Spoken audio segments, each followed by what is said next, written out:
출입문 닫습니다. 출입문 닫습니다.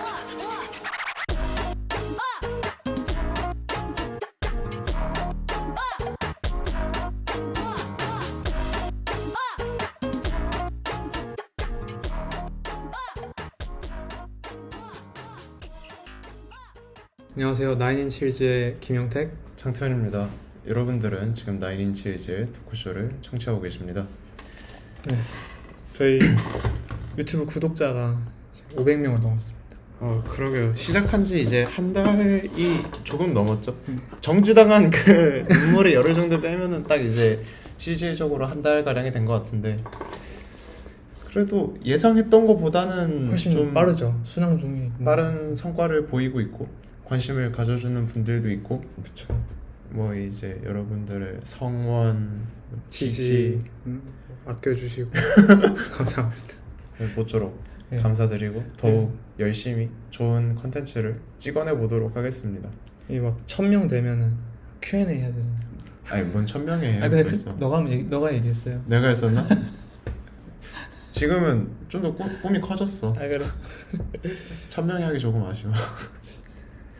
네, 그리고 이제 구독자도 잘 늘어나는 동시에 또 좋은 양질의 피드백이 계속해서 올라오고 있습니다. 아 그죠. 저희 다 잘 읽고 있고, 저희도 저희의 문제점을 인지를 해서 매일 밤 이제 백엔잎 얼굴을 묻고 울면서 어떻게 하면 우리 나아질 수 있을까. 그래가지고 우리 저희 요즘 나아지기 연습하고 그쵸. 있잖아요. 나아지기 형택은 연습. 무슨 나아지기 연습하고 있죠? 저는 이제 그 유튜브 뭐 댓글을 이제 읽고 거기에 이제 말이 너무 느리다. 말 좀 빨리 하라. 그리고 이 얘기는 제 친구들도 이제 모니터링을 해주면서 많이 해줬었던 얘기예요. 아니 어떡합니까? 뭐 말이 머릿속에서 막 빠르게 안 도는데. 그래서 제가 그 댓글을 읽고 이제 챗GPT한테 물어봤어요. 네. 말 좀 잘하고 싶다. 그랬더니 이제 매일 이제 하루가 끝나고 잠들기 전에 5분씩 이제 네. 자기 주변에 있는 어떤 사물을 이제 정해서 그거에 대해서 이제 끊기지 않고 얘기하는 연습을 해라. 웅변학원 숙제 같은 그쵸. 거를. 그래서 어제도 제 침대 옆에 있는 이제 메탈 시계를 보면서 5분 동안 이제 셀프 스피치를 막 했습니다. 네. 그리고 저도 뭔가 이제 연습하고 있는 거는, 저는 약간 방송 온오프 혹은 온라인에서의 온오프가 좀 확실히 다른 편이라고 스스로 느끼거든요. 그래가지고 이런 데서는 비교적 막 떠들고 그러는데, 이제 저 아직 학생인데 학교에 나가면은 그냥 그대로 귀신이 됩니다. 존재하는지 없는지도 모르고 그쵸. 무슨 이제 사람들이 어려워요 같은 느낌으로 늘 살고 있는데, 저도 말 좀 더 쾌활하게 잘 해보고, 그리고 웃기고 싶은 어떤 욕망이 큽니다. 약간 웃긴 사람이 되고 싶은데 그게 참 쉽지가 않네요. 약간 어릴 적엔 웃겼었던 것 같은데 이제는 커가면서 사람이 재미가 없어지고. 그래요. 저희는 그래서 오늘뿐만 아니라 이제 매번 녹화하러 가는 길에 네.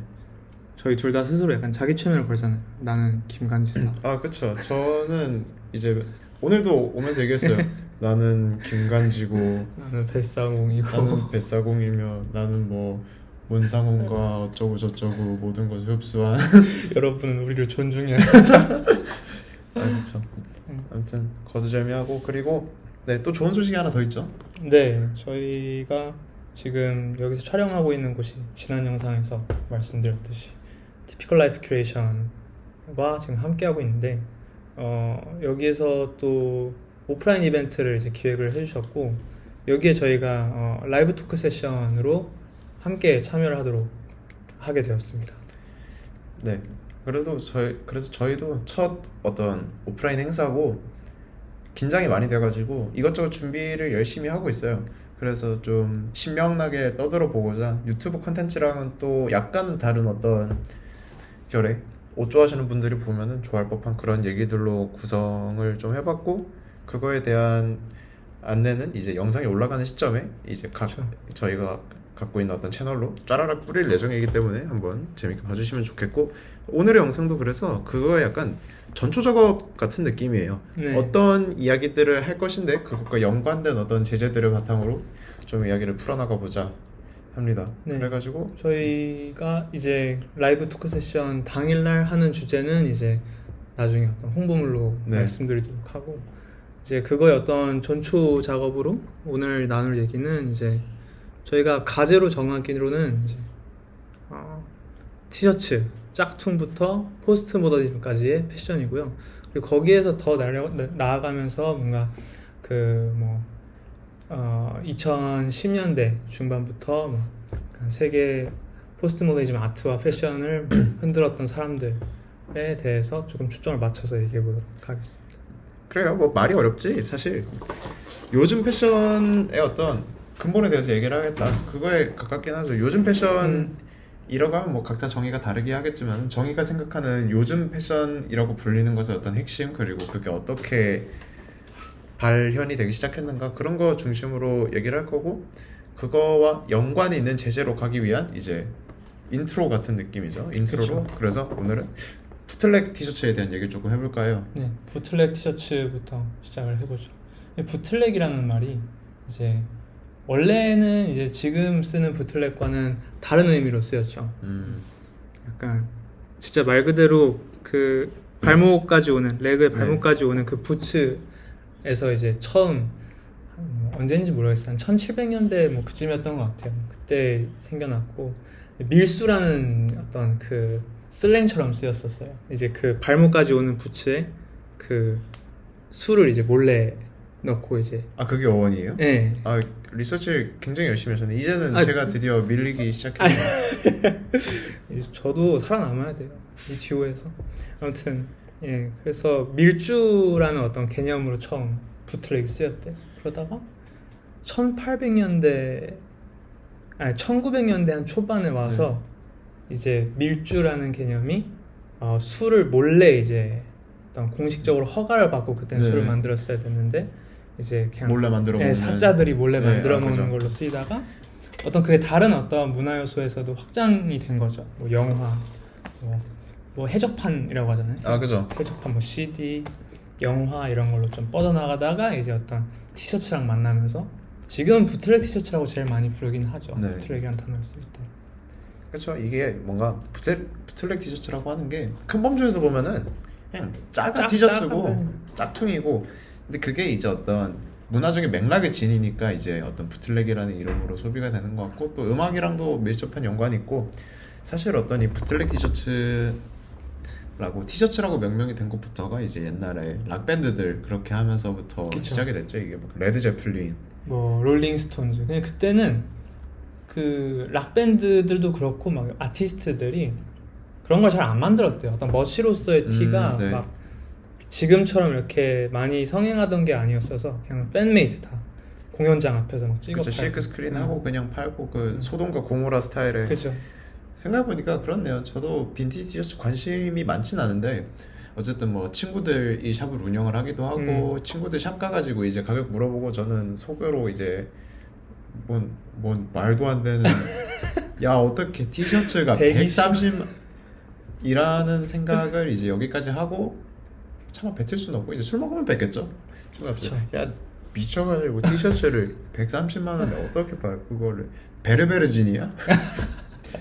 베르베르진도 그 리바이스 한 400만 원에 팔아. 그 유리 네. 진열돼 있는 거 말하는 거죠. 아, 그렇죠. 그 봉인되어 있는. 봉인된 리바이스. 꺼내면 큰일 납니다. 냄새나요. 아무튼 근데 그 가격에 거래가 되는 이유는 그거죠. 그러니까 어떤 시간이 이제 쌓여가지고 이야기가 담겨 있는 거니까. 아, 그래 까놓고 말해서 희소하잖아요. 어쨌든 그쵸? 이 희소성의 싸움입니다. 짝퉁이 존재하는 이유 역시 그 어떤 희소함을 더욱더 저렴한 가격에 갖고 싶다. 그 가치를. 그쵸. 이게 약간 그런 거죠. 뭐 처음에 그런 티셔츠를 막 찍어 팔고 같이 함께 입고 그런 거는 약간 소속감을 느끼려고 아, 그쵸. 시작된 건데, 팬심이죠. 근데 이게 나중에 가서는 어떤 희소성 속에서 어떤 차별화를 만들려고 소비가 되고 있죠, 지금은. 그래서 요즘 부틀렉의 동향들 보면은 이제 부틀렉은 웃기고 재밌으려고 하는 어떤 그거 같아요. 그쵸. 예를 들어 요즘 한국에서도 이제 원래 심창민 씨도 그거 한번 했었던 것 같은데 그 서더니팝의 어떤 앨범 예. 커버 스타일들 뺏겨가지고 저도 예. 그 친구 생일 선물로 이제 그 막 이러고 있는 거 그거 하나 만들어주고 그랬었는데 그런 식의 부틀렉도 많이 있고 뭐 부틀렉과 힙합을 또 빼놓을 수가 없기 때문에 그죠. 어떤 투팍 부틀렉이라든가 부틀렉. 어쨌든 근데 사실 이런 뮤지션의 부틀렉들도 부틀렉인데 패션 브랜드에 대한 어떤 그 부틀렉도 참 중요하죠. 그런 대표적인 걸로 어쨌든 우리 악동인 스프링 같은 브랜드가 있고 그죠. 그냥 저작권으로 돈 버는 패션 업계 사람이지만 난 내 것만 신경 써버려. 이제 남의 저작권 따위 개나 줘버려라. 그냥 루이비통 모노그램 개같이 박아버리고 난 데크 팔 거니까 뭐 알바노 이러고 그냥 막 나가버리는 소위 말하는 어떤 그 야마 있다 하는 그 모습이랑도 일면 연관이 되긴 하죠. 네. 수프림다운 행복 수프림이니까 할 수 있었던 그런 느낌이고 그거에 대해서 이제 고소도 들어왔었고 그러다가 종국에는 뭐 네. 잘 끝났죠. 이제 루이비통이랑 공식적인 콜라보를 하면서 잘 하면서. 끝나게 됐고 그거에 대한 얘기도 이제 조금 이따가 할 텐데 해야죠. 어쨌든 부틀렉 티셔츠가 가지고 있는 이 어떤 제재에 대해서 결국에 하고자 하는 거는 이 전유라는 거죠. 그쵸. 그 코드를 뺏어오겠다. 근데 거기에 약간 내 테이스트를 살짝 입히겠다라는 게 이제 내포가 돼 있을 수도 있고 그게 안 돼 있으면 약간 그냥 이미테이션이 되는 거고. 아 그쵸. 예를 들어 데퍼댕 같은 사람을 놓고 치면은 그 양반도 지금 생각하면은 약간 뭐랄까 정말 폄하할 생각이 없는데 좀 웃기게 얘기하면은 그 럭키 광장시장이고 그쵸. 잘 되면 대퍼들. 그쵸. 잘 되면 데퍼댕 실패하면은 수선집에 비하는 게 아니지만은 실패하면은 이제 연희동 일광수선 이런 게 되는 거죠. 저 일광수선 굉장히 애용하고 제가 난쟁이여서 바지 수선을 할 때마다 굉장히 애용합니다. 지금은 보실지 모르겠는데 귀찮아서 청바지는 그냥 이렇게 가위로 잘라서 입고 다녀요. 아 진짜 자른 거예요? 네. 그쵸. 아무튼 그래서 뭐 이게 어떤 참 그 타이밍이 또 잘 맞는 게 중요한 것 같아요. 뭔가 이게 아까 얘기했잖아요. 뭐 잘 되면 대포댕이고 안 되면은 그냥 길거리 흔하게 보이는 네. 이미테이션이다. 그래서 그 어떤 감각이 중요한 것 같아요. 어떤 요소를 혹은 1차 창작물을 어떻게 가져오는가. 그래서 그것을 무엇을 취하고 무엇에 내 것, 어느 부분에 내 것을 넣는가. 그렇죠. 그러니까 부틀렉이랑 짝퉁을 구분하는 그거는 본인 주관이 들어갔는가 안 들어가는 건데 그 입는 목적이 예를 들어 샤넬이라고 써져 있는 정확히 샤넬을 모사한 티셔츠를 입으면은 그거는 확실히 어떤 짝퉁의 개념인데 여기서 이제 몇 가지 요소를 섞기 시작하면 막 대육회 마운틴이 돼버리는 거예요. 그쵸. 막 그 삐뚤삐뚤하고 삐뚤빼뚤하고 좀 봉제가 등신같이 돼 있고 절대 샤넬에서 안 만들었을 것 같은 그쵸. 컬러를 막 쓰고 알록달록하게 막 빨주 막 초록 노랑 이렇게 해가지고 샤넬 이러고 막 샤넬 옆에 브리트니 스피어스가 막 이러고 있고 그런 막 말도 안 되는 거. 어쨌든 브랜드가 갖고 있는 어떤 그쵸. 1차적인 이미지라는 게 있는데 그거를 무단 도용함으로써 이제 전복을 시킬 수 있는 거죠. 지들은 주인이니까 이 이미지가 상할까 어쩔까 우려하고 있는 그 와중에 옆에서 있었던 이제 강도가 이찬이 이제 제 겁니다 이런 것처럼 끌고 가서 지멋대로 막 튜닝을 해버리는 거예요. 그런 점들이 어쨌든 부틀렉이 주는 큰 묘미라고 생각해요. 왜냐면은 내가 이 기존의 컨텍스트를 이해하고 있고 그쵸. 여기에 이게 얹히니까 그냥 웃음이 나오는 웃기다. 겁니다. 웃기다. 그래서 샤넬의 어떤 부틀렉 같은 것들도 그러했고 그리고 최근도 아니죠. 이제 꽤 되기도 했는데 럭셔리 브랜드들도 그걸 이제 역으로 써먹기 시작했어요. 디젤이 했었던 캠페인 같은 게 제일 대표적이죠. 그게 데이셀 데이슬 철자 바꿔가지고 약간 짝퉁 브랜드 판 거죠. 약간 한국으로 치면은 그런 느낌이라나요? 한국의 어떤 브랜드. 네, 우영미가 그 명동 이제 막 I love 코리아 그런 거 파는 거기에다가 영우미 이런 거 티셔츠 내고 어디 몰래 음침하게 카메라로 찍고 사람들이 사가는 거 본 다음에 사실 이거 우리가 만든 영우미 우영미 진품 티셔츠였다 깔깔 이러면서 사실 막 그렇게 재밌진 않아요. 그러고 있는 게 그냥 어떻게 보면 좀 레이먼하고 느껴질 수도 있긴 하거든요. 약간 짝퉁짓거리 하는 거, 뭐 다 잡지도 못하는 거, 약간 쿨진 행동. 근데 그래 형은 너희들의 그런 짓궂은 장난에도 다 웃으며 받아들고. 넘길 수 있단다. 나는 디젤 OTB 그룹의 수장이며 너는 날 전날 존중해야 중요한 된다. 자꾸 나오는데 근데 그게 어떤 그런 마케팅 방식이 그때 호소력이 있었을 수 있던 건 부트렉이 그때 하이브 되게 확 받았었던 때였고 그래서 비슷한 시기에 그 베트몽도 웨어하우스 하나 딱 빌려가지고 쫙 쳐놨었잖아요. 아 남양주디 그쵸. 예. 지금 생각하면은 역사적인 한 순간이 그쵸. 있었어요. 예. 댐나가 아직 흑화하기 전 그쵸. 조금 더 이쁘고 그때 머리가 덜 빠졌었난 기억이 안 나는데 조금 더 민둥맨둥하고 이뻤던 어떤 댐나의 그런 모습을 볼 수 있었고 그리고 사실 이런 배트먼 같은 브랜드의 포지션은 사실 하이엔드 약간 럭셔리 스트릿이잖아요. 그죠. 그런 거에 어쨌든 시발점 저희가 얘기하고자 하는 그리고 또 포스트 모더니즘 패션이라고 적어도 제가 명명하고 생각하는 바에 대한 어떤 시작점과 이 부틀렉 문화도 다소 맞물려 있다. 그쵸. 어쨌든 이 진품성을 침공하는 행동 그리고 거기에 자기 하이 문화적 요소를 녹여넣는 행동 그런 것도 있는데 그거에 들어가기 전에 뭐 그냥 럭셔리 브랜드들이 또 했었던 행보 중에 재밌었던 거 해커톤 프로젝트. 솔직히 말하면 그때 나왔던 옷은 개쓰레기예요. 그렇게 구린 옷을 근래 본 적이 없습니다. 근 몇 년 동안 본 것 중에 가장 쓰레기 같은 컬렉션이었어요. 하지만 재미는 있었다. 이걸 섞어가지고 근데 약간 중국 부자들한테 그냥 소구하는 느낌이긴 한데 어쨌든 그 꼬아버림의 위트가 결국에는 일면 소구력이 있지 않나. 맞아요. 그 2010년대 이제 후반으로 가면서 럭셔리 하우스들에서 그런 걸 되게 많이 했어요. 구찌도 있고 네. 구찌가 되게 노골적으로 그때 했었던 게 그 왜 저희 어떤 비하나 비방의 목적은 아니지만 또 무슨 그런 비하나 그런 비방을 용어 하라고. 있어요.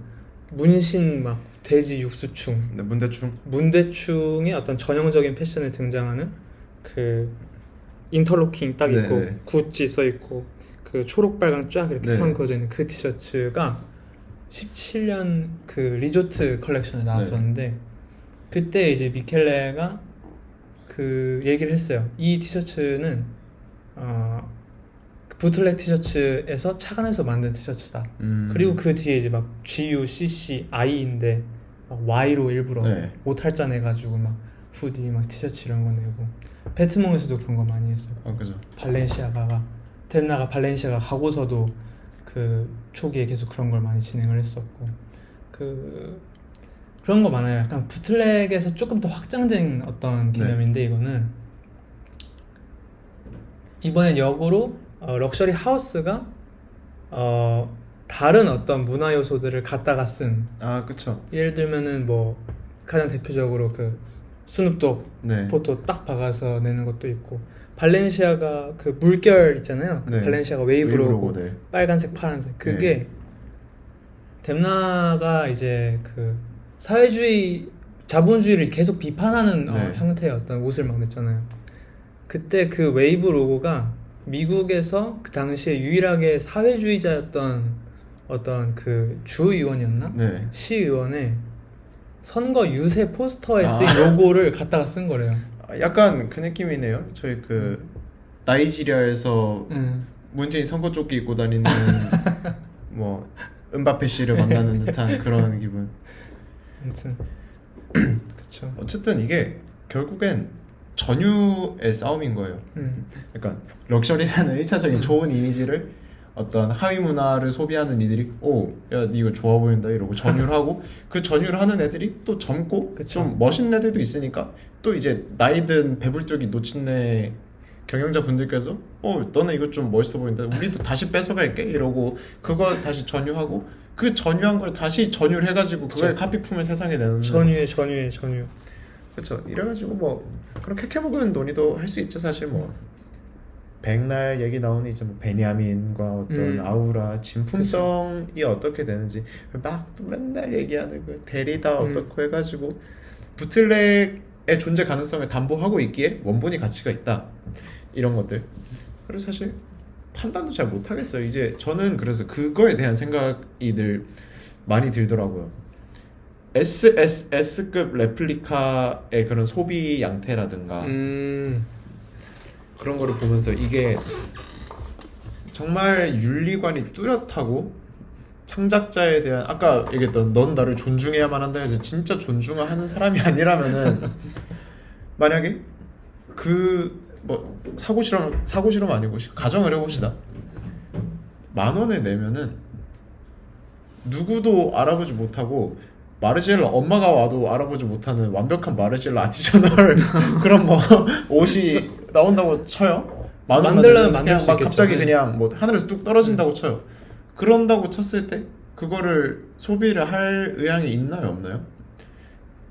그 뭐야 요즘 김우빈 씨 막 뭐 뭐야 이루어질 진인가 막 드라마 나오잖아요. 진이가 갑자기 나와가지고 그래 형은 소원을 3가지 들어줄 테니까 넌 나한테 10,000원만 내라 이러고 뭐 원하는 옷을 3벌을 주겠대요. 진퉁은 아니지만은 진퉁과 정확히 구분할 수 없다. 그 사람이 만들지 않았다 사실 뿐이지 그 사람조차 구분하지 못하는 정도의 완벽한 1대1 카피품이다. 아 그러면은 뭐 제가 아티저널을 막 사서 제가 입고 다니진 않겠지만 네. 저는 당연히 갔죠. 그렇죠. 그래가지고 저로서도 그때부터 뭔가 의문이 드는 거예요. 아 그러면은 이거를 구매하지 않을 이유가 무엇인가? 이건 어쨌든 제가 느끼고 있는 패션에 대한 어떤 일면의 염증과도 비슷하다고 생각해요. 패션이 더 이상 아름다움을 소비하고 있는가? 아 그렇죠. 라고 물었을 때 저는 솔직히 이제는 잘 모르겠어요. 적어도 어떤 커머셜한 패션의 영역에서 그리고 소위 말하는 그것도 다 별로예요. 요즘 나온 옷들 별로다. 옛날 게 짱이다 하면서 막 아카이브니 빈티지니 그런 거 뭐 사고 입는 거는 좋은데 그거를 무지성으로 그냥 개빨아대는 거 그거에 대해서 솔직히 저는 이해를 못 하겠어요.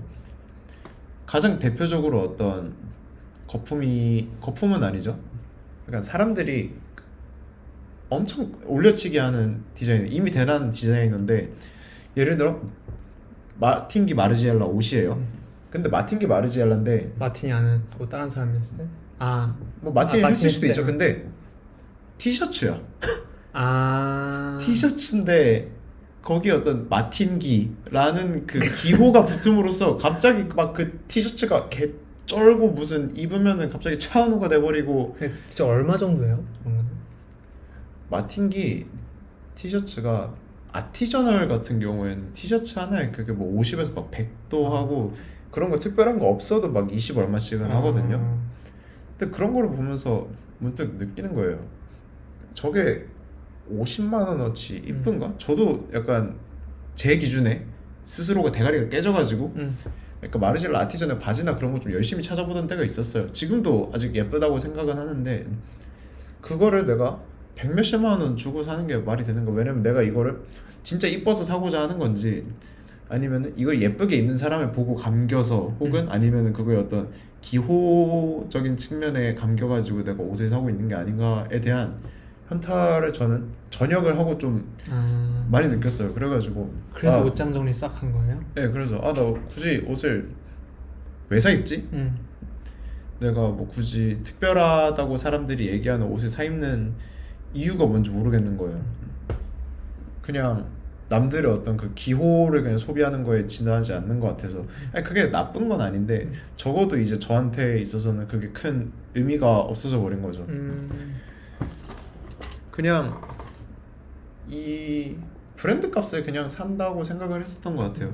근데 사실 이게 부정할 수는 없는 게 패션 비즈니스 자체가 브랜드를 그러니까. 파는 비즈니스이기 때문에 그게 감기면은 그 브랜드가 잘하고 있는 거예요. 그리고 디자인적으로 특별하지 않음에도 그죠. 불구하고 오 마르지엘라 네. 쉿 이러고 그냥 사고 싶으면은 그건 마르지엘라가 대단한 디자이너임을 오히려 역설적으로 증명하는 거긴 하죠. 약간 일단 유명해져라. 그럼 똥을 싸도 박수를 칠 것이다. 이런 것처럼 일단 개쩌는 옷을 몇 개 만들면은 그냥 티셔츠를 찍어도 그래 이거는 마틴 마르지엘라의 엄청난 디자인 철학과 어쩌고 저쩌고가 담겨 있을 것이야 하는데 뭐 티셔츠에 별 철학이 있겠습니까? 옷은 옷이고. 그래서 에센스룸의 그 김은 씨인가 그분이 그래서 라이브 방송하는 거에 대한 편집본을 제가 네. 한번 봤었는데 갑자기 누가 그걸 물어보더라고요. 형 뭐 이제 막 마틴기 마르지엘라 그런 거 뭐 니트라든가 그런 게 막 현행이랑 비교했을 때 특별한 게 있나요? 아니 그 바로 특별한 거 아니 특별한 거 없어요. 그냥 자기한테 맞는 빈티지 사 입으면 기분이 좋은 것처럼 그런 거예요. 그쵸. 이랬는데 그게 일면 좀 공감이 되더라고요. 그래서 약간 무엇이 패션의 본질인가에 대해 고민을 하게 되는 것 같아요. 제가 현타를 느끼는 그 지점도 결국엔 패션의 본질적인 거. 뭐 나조차고 입는 건데 돈 못 해준 거 아니면은 겐세이 놓지 마라 라고 하면 그것도 되게 본질적인 얘기여가지고 내가 할 말이 그죠. 없어지는 거죠. 그런 어떤 기호를 사고 파는 이 비즈니스니까. 그렇죠. 근데 들으면서 생각해 보면은 그 기호로 인한 구매가 없으면은 또 비즈니스가 생존할 수가 없어요. 지금 세상에서는. 아니 그렇죠. 왜냐면은 어떤 기능적이고 그런 기본적인 미적인 어떤 요소를 충족하는 옷은 이미 애진작이 그쵸, 세상에 다 다 나왔으니까. 나왔고 그것만 소비하면서 살아도 사실 먹고 사는데 전혀 지장이 없어요.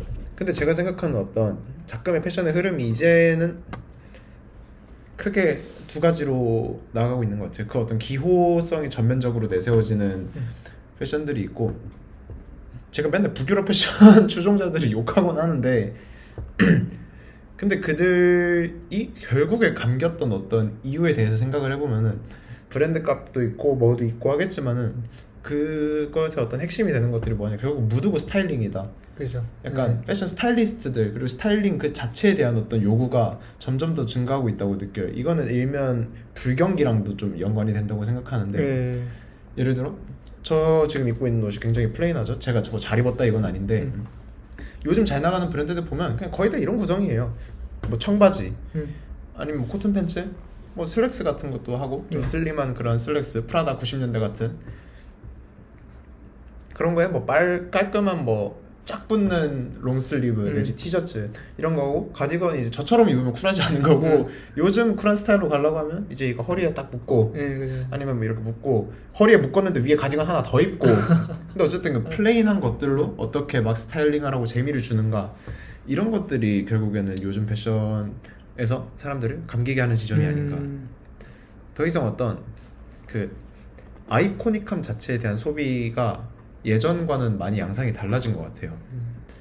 그래서 그 소위 말하는 아카이브 헌터들도 있겠지만은 그렇지 않고 그냥 어떤 플레인한 디자이너 브랜드들만을 소비하는 사람, 그리고 거기서 약간 저는 제 스스로가 미감이 아주 단련되고 막 재능이고 뚜렷하지 않다고 생각을 해가지고 그 어떤 브랜드들에서 대체할 수 없는 미감이 뭔지는 인지하겠지만은 그게 그만큼의 가치를 지닌다고 느끼지는 않아요. 사람들이 맨날 얘기하는 있을 것 같은데 막상 찾아보면 없는 그런 옷을 만들고 싶다, 이런 얘기를 하는 게 다 이해는 돼요. 근데 굳이 그걸 그 돈 주고 사야 되나? 라는 게 저한테는 설득이 안 되더라고요. 그러니까 입고 있는 것도 저도 리바이스, 이거 무신사 스탠다드 늘 제가 큰 감사하고 성원 지지 뭐 어쩌고 저쩌고 보내고 있는 그런 기업이고, 그다음 이거도 갭인데 사람들이 어떤 빈티지를 소비하는 양태를 또 보면은 약간 부틀렉 얘기해서 딴 길로 많이 샜는데 뭐 사실 상관없고, 그죠. 예를 들어 갭, 올드 갭이 또 뭐 나름 빈티지 씬에서 가치가 있잖아요. 아, 그래요? 근데 올드 갭의 특정 모델들이 또 가치가 있어요.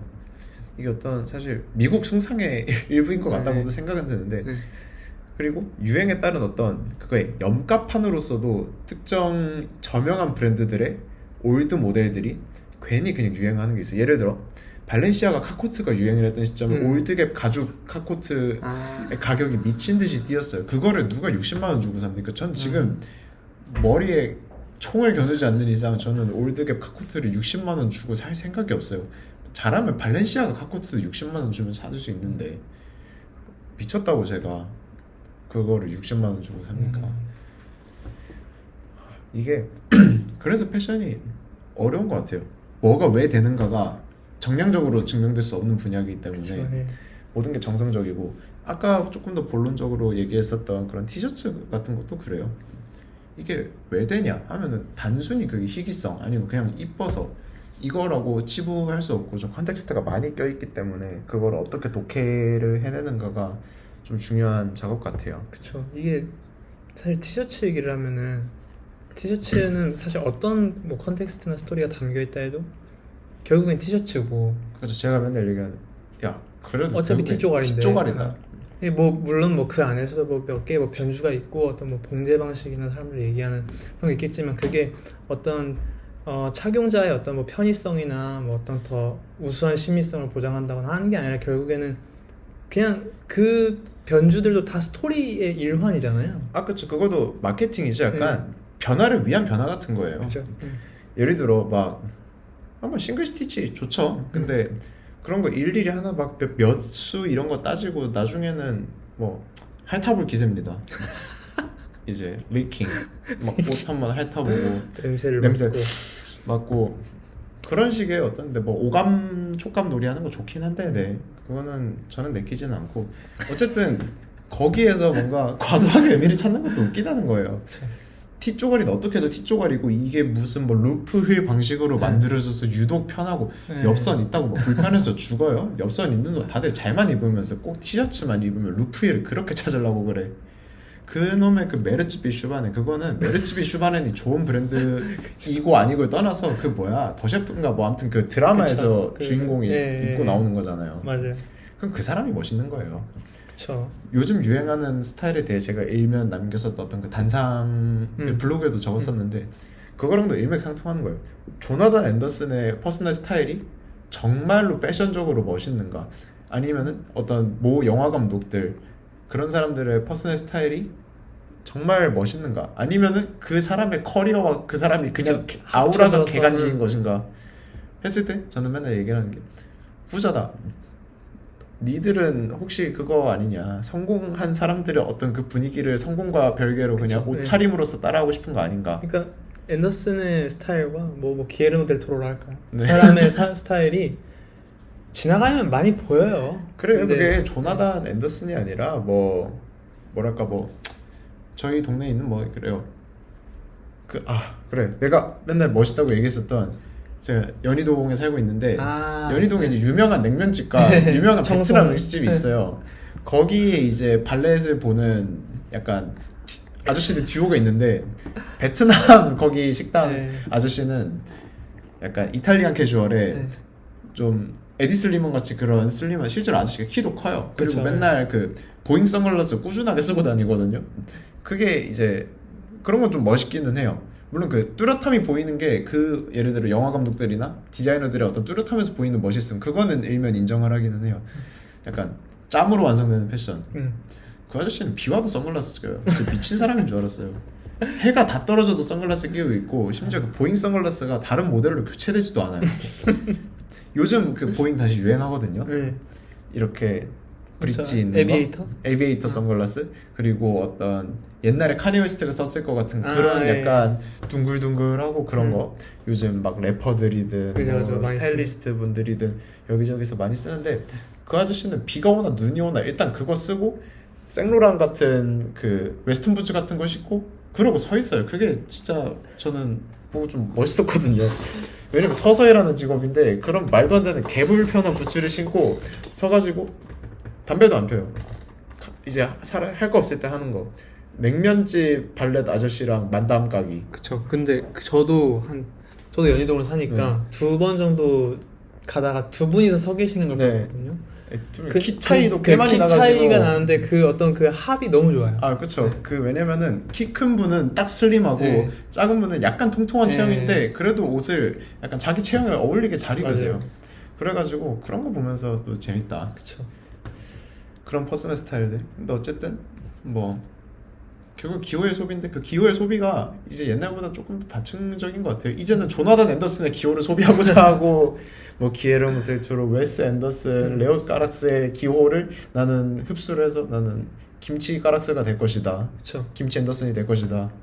그래서 지금 어쨌든 그 특정 스타일이 사실상 모든 어떤 컨텍스트를 떼어놓고 보면 네. 그렇게 특별하지 않고 뭔가 감기지 않는데 그 컨텍스트가 붙음으로써 뭔가 약간 뭐 이유 있는 매력이 척을 생기는. 너무 한다는 거예요. 그러니까 감길 수는 있죠. 왜냐 완전 클래식하고 정석적이니까. 예를 들어 지금 제가 입고 있는 게 굉장히 플레인한 차림이잖아요. 청바지에 티셔츠, 가디건 입는 거 보고 이거 보고 아 새끼 옷을 개쓰레기 같이 입었네 이렇게 아 그쵸. 얘기를 할 리는 없잖아요. 약간 이게 쓰레기 같은 거는 웬만한 사람들은 다 지금 죽어요. 그 안 타는 쓰레기 거기 들어가가지고 봉지 위에 알아서 묻고 수거해줄 때까지 네. 기다려야 되는데 아니 제 말은 그거죠. 어쨌든 그 감길 수 있는데 그 감기는 양보다 더 과하게 어떤 그 매력이 그쵸. 약간 그게 쏠린다는 거죠 시선이. 지난번에 얘기했었던 그 막 툭 무심하게 네. 이거랑 좀 일면 너무 좀 조롱스럽네요. 전 근데 조롱할래요 그냥. 조롱할래요. 그쵸. 약간 생산의 측면에서도 일면 연관이 되는데 솔직히 샘플 떼고 디자인 그 선 찍찍 몇 번 긋고 그거 대충 몇 번 라인 잡는 거 같고 가오를 굉장히 많이 잡는 분들이 있어요 또. 그럼 국내도 그렇고 해외도 그렇고 사실 플레인하면 플레인한 옷일수록 근데 그거를 마케팅으로 요소로 삼을 수밖에 없는 거 저도 이해는 하는 게 그거 말고 뭐 어떻게 얘기해 줄 수 있는 요소가 없잖아요. 실제로 다듬은 것도 맞긴 하고 맞아요. 샘플 뽑고 이거 라이너 안 이쁜데 조금 더 다듬고 근데 약간 60개 치킨 같은 거예요. 아 닭은 원래 60번 튀기면 기름을 갈아야 돼요. 당연히 디자인이 생각한 의도가 있겠죠. 근데 샘플이 나왔는데 그거랑 달라. 그럼 당연히 수정을 하는 거예요. 근데 그거를 가지고 우리는 각고의 노력을 거듭한 끝에 궁극의 청바지를 어쩌고 그 궁극의 청바지 지금 나온 한 100몇십 년째 아직 못 찾고 있거든요. 그 궁극의 청바지 나오면 연락 좀 주세요. 나도 한번 살라니까 그건 한 100만 원 해도 살 것 같아요. 인류 역사상 최고의 그 호날두 같은 청바지 인류 역사 고트 청바지 그런 거 나오면 연락 좀 주세요. 누구 뭐 시청자분이 됐든 뭐가 됐든 제가 막 이런 패션 조롱 굉장히 하는데 뭐 어쩌라고요. 저도 조롱 받고 약간 뭐라 해야 되냐 제가 뭐 통달했다 이건 당연히 아니에요. 저도 아무것도 모르는데 그냥 몰라서 하는 소리예요. 그냥 욕할 거면 욕해 주시고. 자 근데 지금까지 저희가 얘기했던 게 어떤 본론으로 다시 좀 그쵸, 흐름을 잡는 거 잡아야 되는데 지금까지 얘기했던 흐름이 네. 뒤에 저희가 얘기할 내용과 일면 상반되는 점이 있습니다. 왜냐하면 저희는 지금 어떤 컨텍스트를 특정 스타일에 주입시키는 것에 대한 어떤 회의적인 얘기를 했었는데 근데 그 컨텍스트랑은 또 약간 다르죠. 다른가요? 약간 이거는 억텐이잖아요. 억텐. 아 그쵸.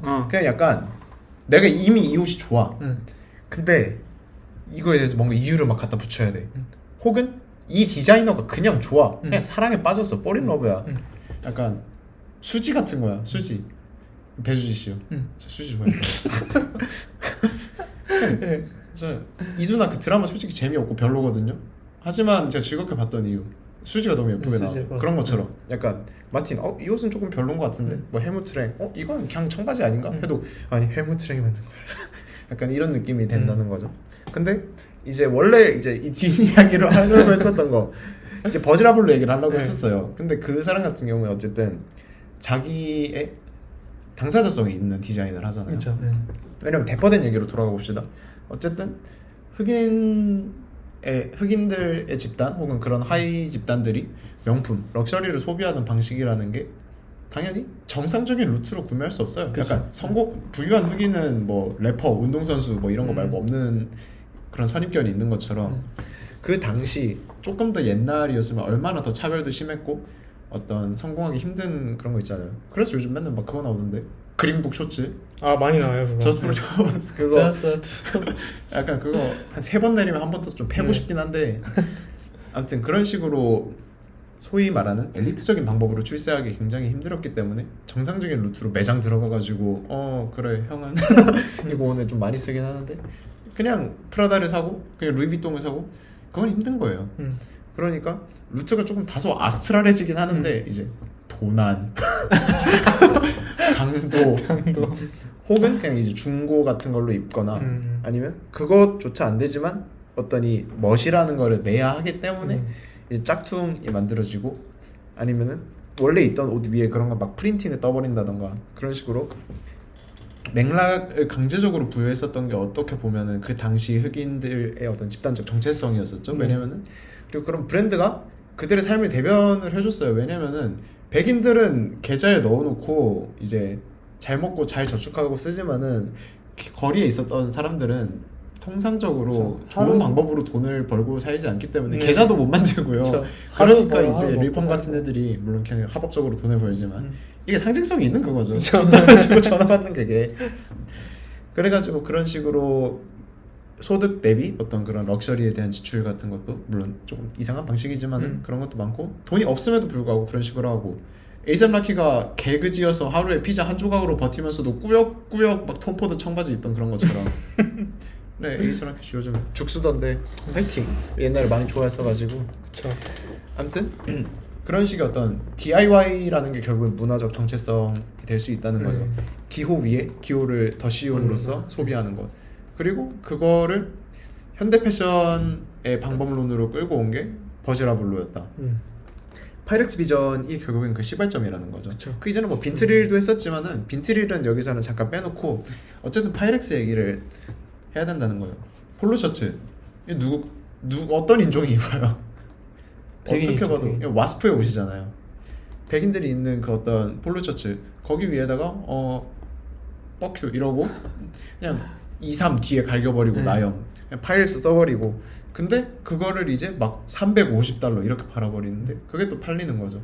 어쨌든 여기 위에 자기의 어떤 DIY 정체성 그리고 그 행위 자체의 어떤 브랜딩을 가미를 해버려가지고 그거를 팔아버리는 게 어쨌든 새로운 방법론을 구축한 버즈라블로의 굉장히 의미 있는 행동이었다.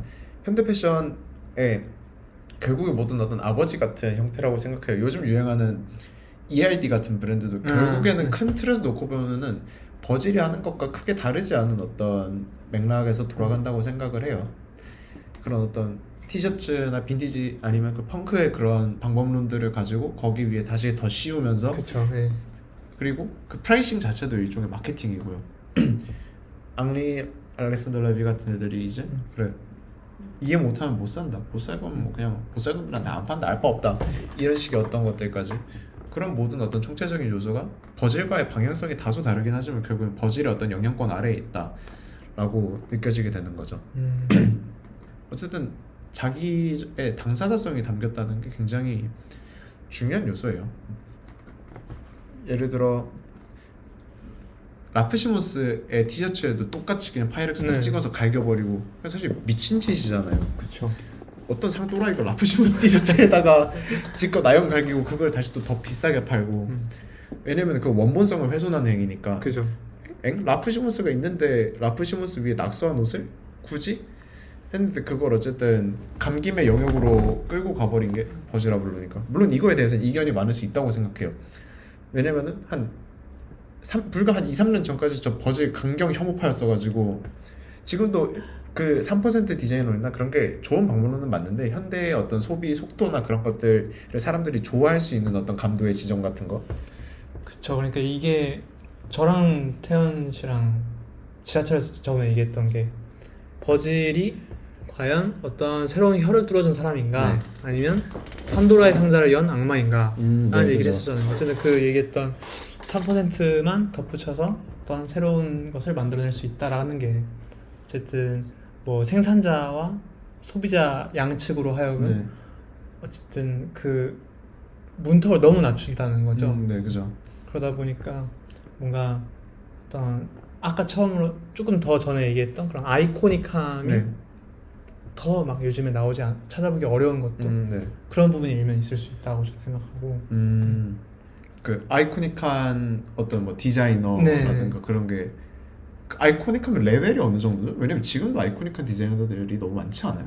그러니까 그 어느 정도의 사람들을 임팩트를 생각하는 건지. 그 사람들을 얘기하는 건 아니고 뭔가 이제 어떤 그런 버즈라블로가 얘기하는 어떤 그런 문법 속에서 작품 활동을 하는 네. 사람들한테서는 그런 아이코닉함을 찾아보기가 힘들다는 얘기죠. 아 근데 그거는 그럴 수밖에 없는 게 버질이 하던 거 뺏겨서 하고 있는데 버질만큼의 이름을 가져갈 수는 없다고 생각해요. 약간 선배가 이미 다 해놨는데 그거 뒤에서 콩고물 주워 먹으면서 선배님만큼의 그 클라웃을 가져가려고 하는 거는 오만한 행위지 사실은. 근데 어쨌든 제가 과거에 버질을 깠었던 맥락을 생각하면은 결국에 그것도 3% 디자인론이 메인이었던 거예요. 왜냐면 그때 저는 조금 더 하이엔드한 옷에 꽂혀 있었어요. 진짜 개빡 럭셔리. 근데 사지도 못할 거면서. 음. 그때는 좀 약간 제가 광기의 럭셔리 컬렉터였었던 게 제가 알라이어를 굉장히 좋아하거든요. 저번에 팟캐스트에서도 얘기했었던 것 같은데 입지도 못해 알라이어 드레스 사가지고 그냥 자린고비 맨키로 알라이어 이쁘다 이러고 뭐 지금 다 팔았어요. 어쨌든 그런 식으로 조금 더 오뚜꾸띠르적이고 소위 말하는 베타적인 어떤 옷에 굉장히 꽂혀 있었어요. 비단 럭셔리라고 하면은 경제적인 측면에서든 미감적인 측면에서든 컨텍스트적인 측면에서든 범부는 다할 수 없는 옷이어야 한다. 어떻게 보면 옷에 너무 신격화했었던 그거죠. 근데 지금 돌이켜서 생각해 보면은 그렇다고 예를 들어 제가 디자인 공부하고 뭐 나중에 제 옷을 팔든 남의 옷을 팔든 어쩌든 옷을 파는 일을 할 텐데 뭐 누구야 리안나한테만 팔 거 아니잖아요. 리안나가 내 거 다 사주면 몰라. 나올 때마다 그래 태어나 고생했어 컬렉션 다 집으로 보내나 이러면 이제 제가 직접 헤엄쳐서 갖다 줄 텐데 그럴 순 없잖아요. 리안나가 제 옷을 다 사주는 것도 아니고 어쨌든 사람들한테 팔아야 되는데 약간 그렇게 고고한 척 해가지고 무슨 의미가 있나 그 생각이 드는 거예요. 럭셔리 좋고 그걸 이해해줄 수 있는 사람도 있고 분명히 맞고 한데 그것만으로는 브랜드가 돌아갈 수 없다는 거죠. 그거 줬다가 크리스티앙 라크로아가 망했잖아요. 크리스티앙 라크로아도 진짜 좋아했는데 결국에는 꾸띠르하고 소수에게만 팔리는 옷 하다가 개같이 망했습니다. 그렇죠. 꼼데 가로성도 플레이 안 했으면 망했을 거고요. 심지어 저는 비교적 웨어러블하다 생각했던 Y 프로젝트, 디올리 이런 것도 개같이 멸망하는 거 보고 아 역시 민주적인 패션이 좋은 거다. 모두가 소비할 수 있고 그런 측면에 있어서 버즐의 3% 패션의 방법론이 창작 방법론이 이제 와서 생각해 보면은 작금의 어떤 소비 양태와 굉장히 잘 맞아 떨어지는구나. 뉴노멀에 지금 진입을 했고 이런 조금 더 공격적인 투자, 디자인 이런 행보를 펼치기 조심스러운 상황에서 어쨌든 사람들은 익숙한 거에 어느 정도 반가워하는 경향이 있기 때문에 거기에서 위트를 추가하는 방식으로 그렇게 꼬아주는 거. 그리고 이거는 아까 얘기했었던 흑인 문화적 정체성과도 일부 연관성이 있죠. 왜냐면은 그들은 아주 섬세하고 전문 교육을 받은 그런 기술자로서의 면모를 갖지 못했어요. 갖고 싶든 갖고 싶지 않든 환경적으로 그럴 수 없었기 때문에 약간 저스트 두잇이라는 말이랑 결국에는 통하는 거죠. 일단은 뭐 어떻게 하는지 잘 모르겠는데 뭐 대충 뭐 그려보지 뭐 일단 프린트 갈겨보지 뭐 이런 느낌으로 가는 그런 거죠. 바스키아 같은 거 생각하면은 그렇죠. 그런 어떤 방법론들 물론 3% 방법론이 완전 그런 거다랑은 또 거리가 있긴 하지만은 어쨌든 비교적 적은 어떤 노력이라면 노력이고 어떤 변경점을 통해 가지고 거기 안에서 어떤 시각적인 즐거움을 확 끌어낼 수 있는 거 그런 어떤 방법론들이 굉장히 유효했다. 물론 3% 방법론이 제가 얘기하는 그 포스트 모던적인 어떤 맥락의 중심은 아니에요. 그거의 중심이 되는 건 파이렉스랑 오프화이트에서의 어떤 보여줬던 것들이고 파이렉스가 훨씬 크고 그렇죠. 아니면 루이비통에서 보여줬었던 것들 참 욕 많이 했었는데 이제 와가지고 또 지금 생각하면 또 막 개 빨아주게 되네요. 그래서 제가 이건 개인적인 얘기인데 그 최근에 어쩌다가 이제 어떤 인스타로만 알고 지내던 지인분이랑 다시 뭐 스토리 답장으로 이제 네. DM을 했었는데 한 김에 이제 예전에 했던 얘기를 막 올려보다가 이제 버즈라블로 사후에 퍼렐이 이제 그 루이비통의 뒤를 이었잖아요. 네. 그래서 퍼렐이 LV의 차기 디렉터로 이제 노미네이티드가 된 뉴스가 뜨고 아 좋됐다 이러면서 서로 어떤 그 뭐 루이비통의 어떤 그 망조를 막 얘기를 막 했었는데 지금 뭐 너무 탁월한 선택이었죠. 아 그럼 탁월하다 생각하시나요? 퍼렐 기용?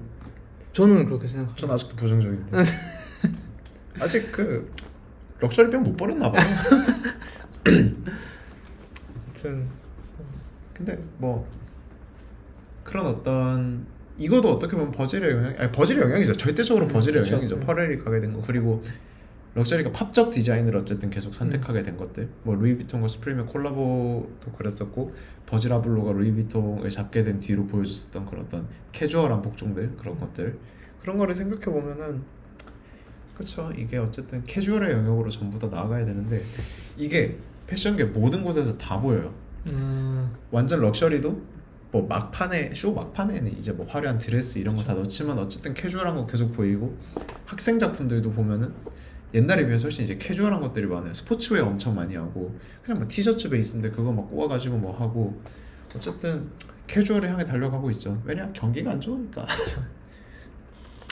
그리고 어쨌든 이 버즈라블로 그리고 내부적인 어떤 당사자성에 대해서도 조금 얘기를 했는데 사실 이거는 패션 말고 다른 뭐 버즈라블로가 있었던 건축 전시나, 프로젝트 같은 네. 것도 있고 뭐 그 사람이 책 내는 거 아니면 그래픽 디자인의 방법론 이런저런 것들이 많이 녹아 있는데 그거는 사실 또 금요일에 조금 같이 얘기해 그쵸. 보지 않을까 거기에 네. 그래서 그렇게 생각을 해요. 그리고 또 뭐 어떤 당사자성 하면 생각나는 그런 캐릭터들이 있나요 또? 당사자성이요. 사실 버즈라블로는 어떤 인종적인 그 정체성을 사실 아프리칸 아메리칸으로서의 어떤 정체성을 녹여낸 그런 느낌이고 사실 요즘 어떤 정체성 패션에 관해서 얘기를 하자면은 LVMH 저희가 프라이즈 얘기할 때도 했었지만은 예, 그쵸. 여러 어떤 있죠. 내셔널리티나 에스닉한 측면들을 강조하는 그런 것들이 많았었는데 아 그쵸 오늘 그래서 형특군이랑 한 얘기도 좀 재밌었죠. 그 한국인의 아, 그 당사자성이랑 그쵸. 뭔가 한국이 그게 이제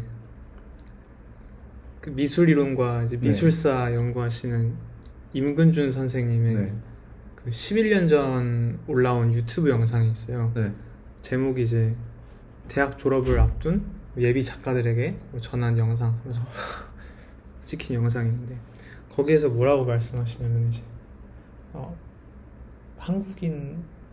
한국에서 이제 정해져 있는 어떤 교육 제도 속에서 살아가고 똑같은 아파트에 살다가 또 똑같이 다 살아온 너희들한테 어떤 그런 개인적인 어떤 특별함은 없다. 아 그쵸 그러니까 어떤 개인의 어떤 그 아까 얘기했던 그 당사자성을 가지고 혹은 뭐 한국인의 어떤 그 내셔널리티라는 어떤 그것을 무기로 삼아서 뭐 작품 활동을 할 생각은 뭐 버려라 이런 얘기를 했고 패션 디자인에서도 그게 일면 동일하게 작용한다 생각해요. 저도 그렇고 태연 씨도 그렇고 물론 뭐 태연 씨는 저보다는 더 아까 얘기했던 이제 녹화가 시작되기 전에 얘기했던 어떤 출신지에 대해서 얘기를 할 때 네. 조금 더 굴렀다 조금 더 바닷바람 쐬면서 살았다 뭐 이런 얘기를 했었는데 저는 정말 뭐 어떤 뭐 다른 사람이랑 유년기 뭐 아니면 지금까지 어떤 삶을 놓고 봤을 때 뭐 특별할 게 딱히 없고 거기에서 어떤 무기라 할 만한 걸 찾지 못하겠거든요. 아 그쵸 사실 이거는 패션도 그렇고 그 어떤 분야에서도 한국인이 가질 수밖에 없는 거예요. 울려댔지 사이렌 텅 빈 길거리 여기 다 수지구 출신들이시잖아요. 그쵸. 아니 용인시 저도 용인에 사는데 이제 본가가 용인시에서 울려댔지 사이렌 텅 빈 그쵸. 길거리 일단 아. 1번 네, 수지구에 사이렌이 울릴 수는 있어요. 근데 일단 길거리가 텅 빈 적은 없고요. 수지구는 그리고 심지어 칼자루 흘리지 않아요. 그리고 심지어 제 중학교 친구가 그 호미들 전원과 네. 같은 수학학원 다녔어요. 굳이 용인시에서 그 칼자루와 피가 흥건할 수 있는 지역은 처인구에 있고요. 아, 그 공단 있는데 네. 굳이 그런 식으로 따지자면 한국에서 당사자성을 얘기할 수 있는 그런 그 정도의 특별한 이벤트를 가질 수 있는 사람은 탈북한 사람 말고 없어요. 탈북. 그러니까 아빠가 김정은인데 이거는 뭐 불가능하지만 탈북은 가능하잖아요. 탈북 정도면은 개인적 서사로 쓸 수 있다. 혹은 제가 이제 유년기는 속초에서 보냈는데 속초 예전에 산불이 한번 크게 났었잖아요. 아, 네. 그래서 제 친구는 실제로 집이 다 전소가 돼버렸어요. 아유. 물론 지금 이제 유쾌하게 다 극복했고 아, 그 그래요? 집 네. 다 뭐 보상받을 것도 일부분 보상받고 이제 다시 잘 살고 있는데 아무튼 그때 썰을 들으면서 참 안타까우면서 너무 얼탱이가 없는 거예요. 네. 야 우리 집 진짜 다 불탔다 이러고 그 당시 이제 페이스북 시절 고등학생이었으니까 페메로 이제 집이었던 것의 사진을 보여줬는데 솔직히 좀 웃기긴 하더라고요. 그냥 난장판이 돼 있고. 아니 난장판도 아니고 그냥 진짜 없어. 없어요. 넌 없는 데가 없어요. 거의 그 상태가 되니까 걔도 얼탱이가 없고 걔네 부모님도 얼탱이가 없고 왜냐면 그 부모님이랑 다 알고 지내는 사이인데 아무튼 그 뒤에 놀러 가가지고 뭐 한번 얘기도 하고 했는데 뭐 힘들었지만 어찌저찌 잘 끝났다. 그러니까 이 정도의 어떤 그쵸. 약간 삶을 이제 송두리째 뒤흔든 그치. 사건. 누가 무심코 흘린 담배풀 때문에 삶의 터전이 사라져 보셨나요? 그런 정도의 어떤 얘기를 할 수 있는 게 아니라면 사실 뭐 제가 유년기도 그냥 촌동네 사이 나왔다 그 이상 이하도 아니에요. 물론 그거를 디자인적으로 잘 풀어내는 분도 있을 수 있죠. 이 얘기가 사실 왜 나왔었냐면은 해외 패션 스쿨을 보다 보면은 어쨌든 다양한 국적의 다양한 학생들이 많이 오는데 보면 공통적으로 많이 보이는 어떤 테마가 유년기에 대한 어떤 그쵸, 멋쟁이들, 뭐 내가 살았던 곳의 어떤 뭐 다른 곳들과의 특이점, 그렇죠. 아니면은 내가 살았던 곳에서 뭐 안악들이 입고 다니던 옷을 입고 다니던 어쩌고 옷들 그 맨날 이제 등대기에 뭐 지고 있고 네. 맨날 머리에 뭐 이고 있고 그거 갖고 뭐 돌리는 그런 것들 많이 보이고 했었는데 그래서 제가 우스갯소리로 그런 얘기를 했어요. 와 개부럽다. 나도 돈 많은 뭐 어디 중동 어디 애새끼로 태어나고 싶다. 이런 이제 못된 소리를 좀 했었는데요. 뭐 어쩌겠어요. 근데 그들도 그들 나름의 그게 있고 정체성이 있고 그쵸, 고충이 있고 예. 한데 그 정체성에 대해서 어려운 것 중에 하나는 또 사실 비판을 할 수 없다는 거예요. 그쵸. 네가 뭘 알아? 이거라는 소리를 하는 순간 네. 진짜 할 말이 없는 거야. 아 그렇지 난 모르긴 하지 코스하면서. 어쨌든 한국인의 어떤 그런 컨텍스트는 좀 빈약하기는 하죠. 어떤 식민 지배를 몸으로 겪은 세대도 아니고 전쟁을 몸으로 겪은 세대도 아니고 하다못해 IMF를 몸으로 겪은 세대도 아니에요. 저희는. 그렇다 보니까 뭐라 마땅히 할 말이 없는 거야.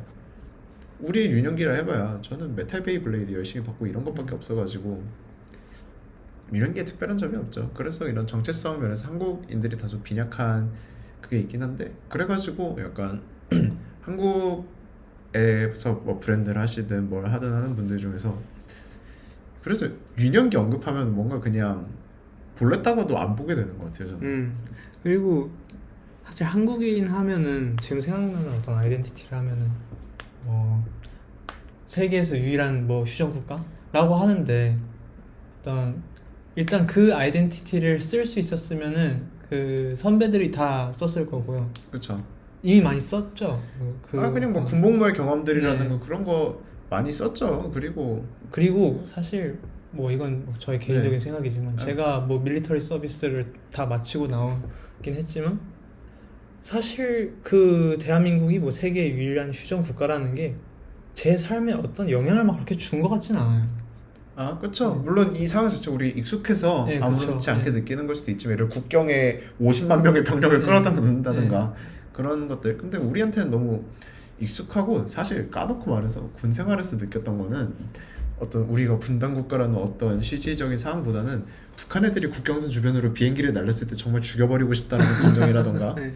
아니면은 자고 있는데 5분 대기조를 부르는 당직사관이 나의 진정한 주적이었구나 하는 그런 네. 생각들밖에 배우지 않았고 거기서 먹었던 특정 짬밥의 조합이 굉장히 맛있었다. 뭐 이제 전역했으니까 해도 뭐 알 바가 없는 말이지만은 막사 안에서 어디에서 몰래 담배 피면 걸리지 않는구나. 밖에 나가면 추운데 이런 것밖에 없어요 사실. 그래서 어떤 그거를 재밌게 풀어내고 하는 것도 개인의 능력이겠지만은 본질적으로 사실 우리의 어떤 경험은 큰 재미가 없다. 제가 그나마 한국인의 정체성 중에 풀어보려고 할 수 있는 게 약간 유행에 편승하는 것 같지만 K-팝에 대한 좀 심도 깊은 고찰이 저는 필요하다고는 생각을 해요. 맨날 얘기하는 어떤 한국문의 무인도성 이런 거 이미 많은 대중문화 비평에서도 나오긴 했지만은 법부터 해가지고 이것저것 뭐 그냥 다 수입해서 했는데 그거 어떻게 잘 깎았나 그쵸, 하는 그리고 한국인이 제시하고 있는 그 기형적인 어떤 사업 모델에 대한 것들 이런 것들은 뭐 그나마 조금 풀라면 푸는데 이거는 너무 산업과 연관이 많기 때문에 이런 거 다뤘다가는 데뷔도 하기 전에 시장에서 묻혀버린다. 이 새끼 싸가지가 이런 식으로 해가지고 그냥 얼굴도 못 내밀 공산이 크다 이거죠. 그쵸. 그래서 지금까지는 이제 그런 얘기를 했었죠. 어떤 생산자가 컨텍스트를 어떻게 내부적으로 만드는가, 네. 어떻게 스스로의 어떤 이미지나 아이덴티티를 보강하는가 이런 얘기를 했었고 이번엔 그 얘기를 한번 해보죠.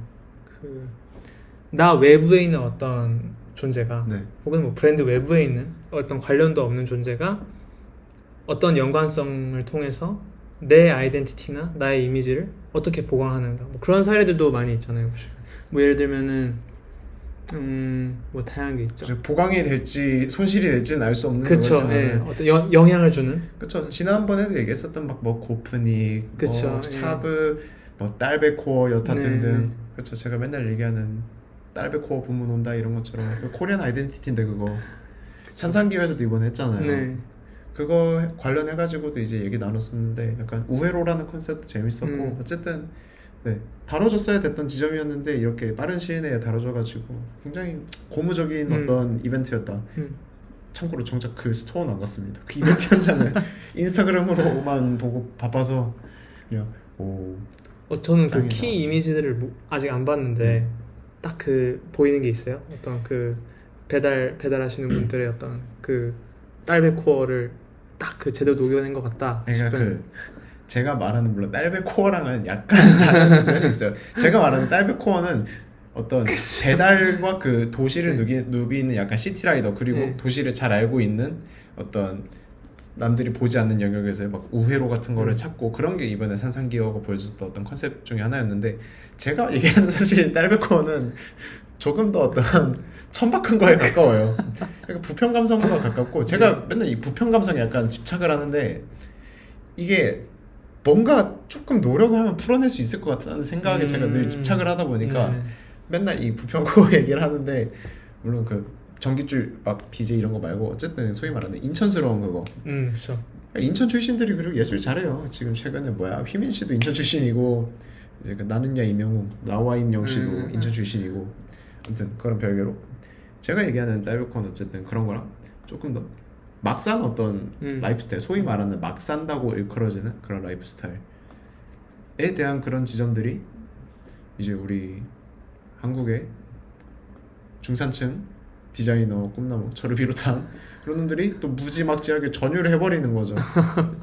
근데 그거는 시티백 네. 옛날에 한번 끌어본 게 경험의 전부지만은 아니 그 아까 얘기했던 거 생각나는데 부평 감성 해가지고 네. 요즘 그런 거 있잖아요. 막 보셨을지 모르겠는데 유튜브 쇼츠나 그런 거 내리다 보면은 그 시청자 몇 명 있지도 않은데 정체를 알 수 없는 라이브 방송. 정체를 알 수 없는 라이브 방송. 근데 그거의 상당수가 이제 부평에서 네. 포진돼 있다라고 이제 얘기가 많이 돌고 있는데 어떤 그 현상에 대해서 좀 궁금증이 생기는 것 같아요. 왜 어쩌다가 이 되게 일순간에 탁 터졌거든요. 이 네, 어떤 그죠. 동시다발적으로 네네네. 그런 어떤 극소규모 라이브 방송을 하는 그 사람들이 그 특정 지역에서 막 그렇게 우후죽순 생겨나는 어떤 기제가 무엇일까? 그거는 확실히 저도 뭔가 좀 더 생각을 해봐야 될 네, 것 같고 저도. 저희 토픽 넘어가다가 지금 약간 꼬였는데 어쨌든 외부적 컨텍스트 왜냐면은 저번에 이제 제가 오피움이랑 드림갱 얘기를 했었잖아요. 네. 그래가지고 그 얘기를 좀 해보고 싶어서 오피움 얘기를 조금 준비를 해봤어요. 네.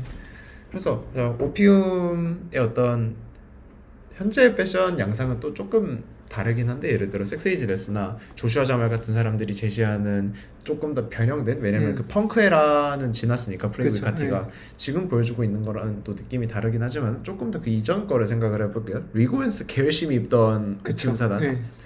근데 리고엔스가 얘기하는 거는 조금 더 어떤 불안한 모습들에 관한 거라고 생각을 해요. 어떤 기형적인 모습들 그리고 내면의 불안정성 네. 그리고 어떤 중성적인 이런 요소들 실제로 많은 이제 패션 평론가들도 그런 점들에 대해서 얘기를 하는데 제가 느끼는 플레이보이 카티 및 오피움 사단이 리고엔스를 소비하는 방식은 일단 1번 그냥 머니 코드로서 사용하는 거 부유함을 드러내는 거고 실제로 플레이보이 카티가 어디 컴플렉스였나 어디 인터뷰에서도 그 얘기를 했어요. 너가 리고엔스를 입으면 임마 넌 된 거야 그쵸. 라는 네. 류의 그런 얘기를 뱉은 맞아요. 적이 네. 있어요. 플레이보이 카티가. 네. 어쨌든 그게 그가 리고엔스를 소비하는 방식을 단적으로 보여주는 어떤 예시이고 네. 그리고 그 사람들이 어떤 입는 리고엔스 옷들이라는 것이 일면 그냥 남성적인 어떤 캐릭터를 또 과시하기 위함이 아닌가 하는 거예요. 제가 느끼기는 그냥 그 어떤 락스타적인 면모 그걸로써 어쨌든 리고엔스가 갖고 있는 조금 더 아방가르드하고 그런 이미지들이 많이 중화가 된다고 생각을 하는데 왜냐면은 또 웨어러블한 핏을 입습니다. 공연에서도 그렇고 일상에서도 그렇고 진짜 개질환한 건 아니고요. 그거는 리고엔스 본인이 열심히 입고 있고 다른 여타 인플루언서들이 열심히 입는데 정작 어쨌든 최근에 리고엔스 시세 상승의 주범인 근 몇 년 동안에 오피움 사단이 정작 입는 리고엔스는 굉장히 플레인하다 사실. 근데 방금 얘기했잖아요. 어떤 오피움 사단의 멤버들이 입는 어떤 리고엔스가 그들의 어떤 매스큘린함을 보강한다 라고 했는데, 드레인갱 사단의 멤버들이 또 리고엔스를 애용했던 시기가 있거든요. 네네. 근데 그때 영상이나 사진들을 보면은 훨씬 더 약간 중성적인 느낌으로 스타일링이 됐다고 저는 느꼈어요. 아 그쵸. 네. 근데 제가 얘기하는 이제 오피움이 네. 드레인갱의 미학을 받아먹고 있는가 아, 이거에 대해서 하는 거는 그거를 이제 자기네 방식으로 튼 것도 튼 있긴 거죠, 한데 어쨌든 조금 더 먼저 했었던 건 늘 드레인갱이었어요. 예를 들어 이제 플레이보이 카티가 그 이블 조던 뮤비에서 쓰고 나왔던 이 뾰족 모자 이거 있잖아요. 아, 네네. 이제 셰인 올리버가 디자인한 어나니머스 클럽의 그 모자인데 그거를 먼저 썼던 거는 또 코투케이 또 에코투케이가 먼저예요. 이제 타이보이 디지털의 I'm Fresh라는 곡이 있는데 거기 뮤직비디오에서 뭐 타이보이 디지털은 뭐 옷이 막 재밌진 않아요. 이상한 양아치 같은 탈색 머리에 그냥 고글 선글라스 쓰고 무슨 디올 뭐였나 아무튼 그냥 뭐 데님 셋업 흰색 데님 셋업 같은 걸 입고 막 이러면서 춤을 춰요. 막 같은 발 같은 손 올려버리고 그 제식 못 맞춘 애처럼 군대 안 갔다 와서 그런가. 타이보이니까 갔다 왔나? 그냥 추첨제로 가니까. 그렇죠. 네. 아무튼간에 거기 뒤에서 이제 에코2K 뭐라고 했냐? 본벌 입고 그 뾰족 모자를 쓰고 지도 정신 못 차리는 뭐 이러고 있어요. 그게 플레이보이 카티가 그거를 썼던 시점보다 대략 한 2년 정도였나 훨씬 빨랐네. 먼저였었고 그리고 발렌시아가보다 조금 더 빨랐던 거 TLDR 그러니까 약어죠. 존나 길어서 안 읽었다. 그 툴롱 이거 딱 딘릿 그거 해가지고 거기 뮤비에서 이제 클럽 공연하는 거였던 실황 영상이 어쨌든 라이브로 들어갔는데 거기서 에코투키가 썼던 비닐을 보면은 약간 북실북실하고 근데 그렇다고 막 빵실 이거 말고 머리에 딱 붙는 골무빈인데 텍스처감이 그냥 골지 이것보다는 조금 더 부클감이 있는 그런 걸 썼는데 그냥 썼으면은 에코2K가 아니기 때문에 그냥 여기까지 이거에 내를 썼어요. 안 보여. 뭐 클럽이니까 안 보여서 어차피 알 바 없겠는데 그냥 안 보이는 상태에서 막 이제 뭐 노래하고 어쩌고 저쩌고 막 난리를 쳐요. 그리고 그 이후에 그게 어쨌든 발렌시아가의 컬렉션을 아마 25년도인가 4년도 쇼에서 주요한 어떤 키 비주얼 중에 하나로 나왔어요. 여기까지 써버린 비니. 그리고 그런 걸 어쨌든 일면 오피움 애들이 발렌시아가의 미학 역시 공유를 하고 있기 때문에 그런 것들이 약간 오피움이 드레인갱의 부산물을 받아먹는 게 아닌가 하고 이거 말고도 뭐 뮤직비디오의 연출 측면이라든가 그게 조금 더 드레인갱이 몽환적이고 중성적인 느낌을 내긴 한다지만은 그 요소들을 오피움 특유의 어떤 야마 같은 걸로 좀 더해서. 녹여내고자 하지 않았나. 그리고 제가 느끼기에는 플레이보이 카티 및 오피움 사단은 드레인갱의 팬덤을 질투하고 있어요. 제가 느낀 뇌피셜 순수 100% 뇌피셜 그 팬덤의 찐따스러움을 좀 좋아하는 것 같아요. 드레인갱 광신도들 드레이너라 부르잖아요. 네. 근데 약간 잘 묶이는 것 같아요. 뭐 드레인갱의 음악을 듣는 행위를 드레이닝이라고 명명한다. 네.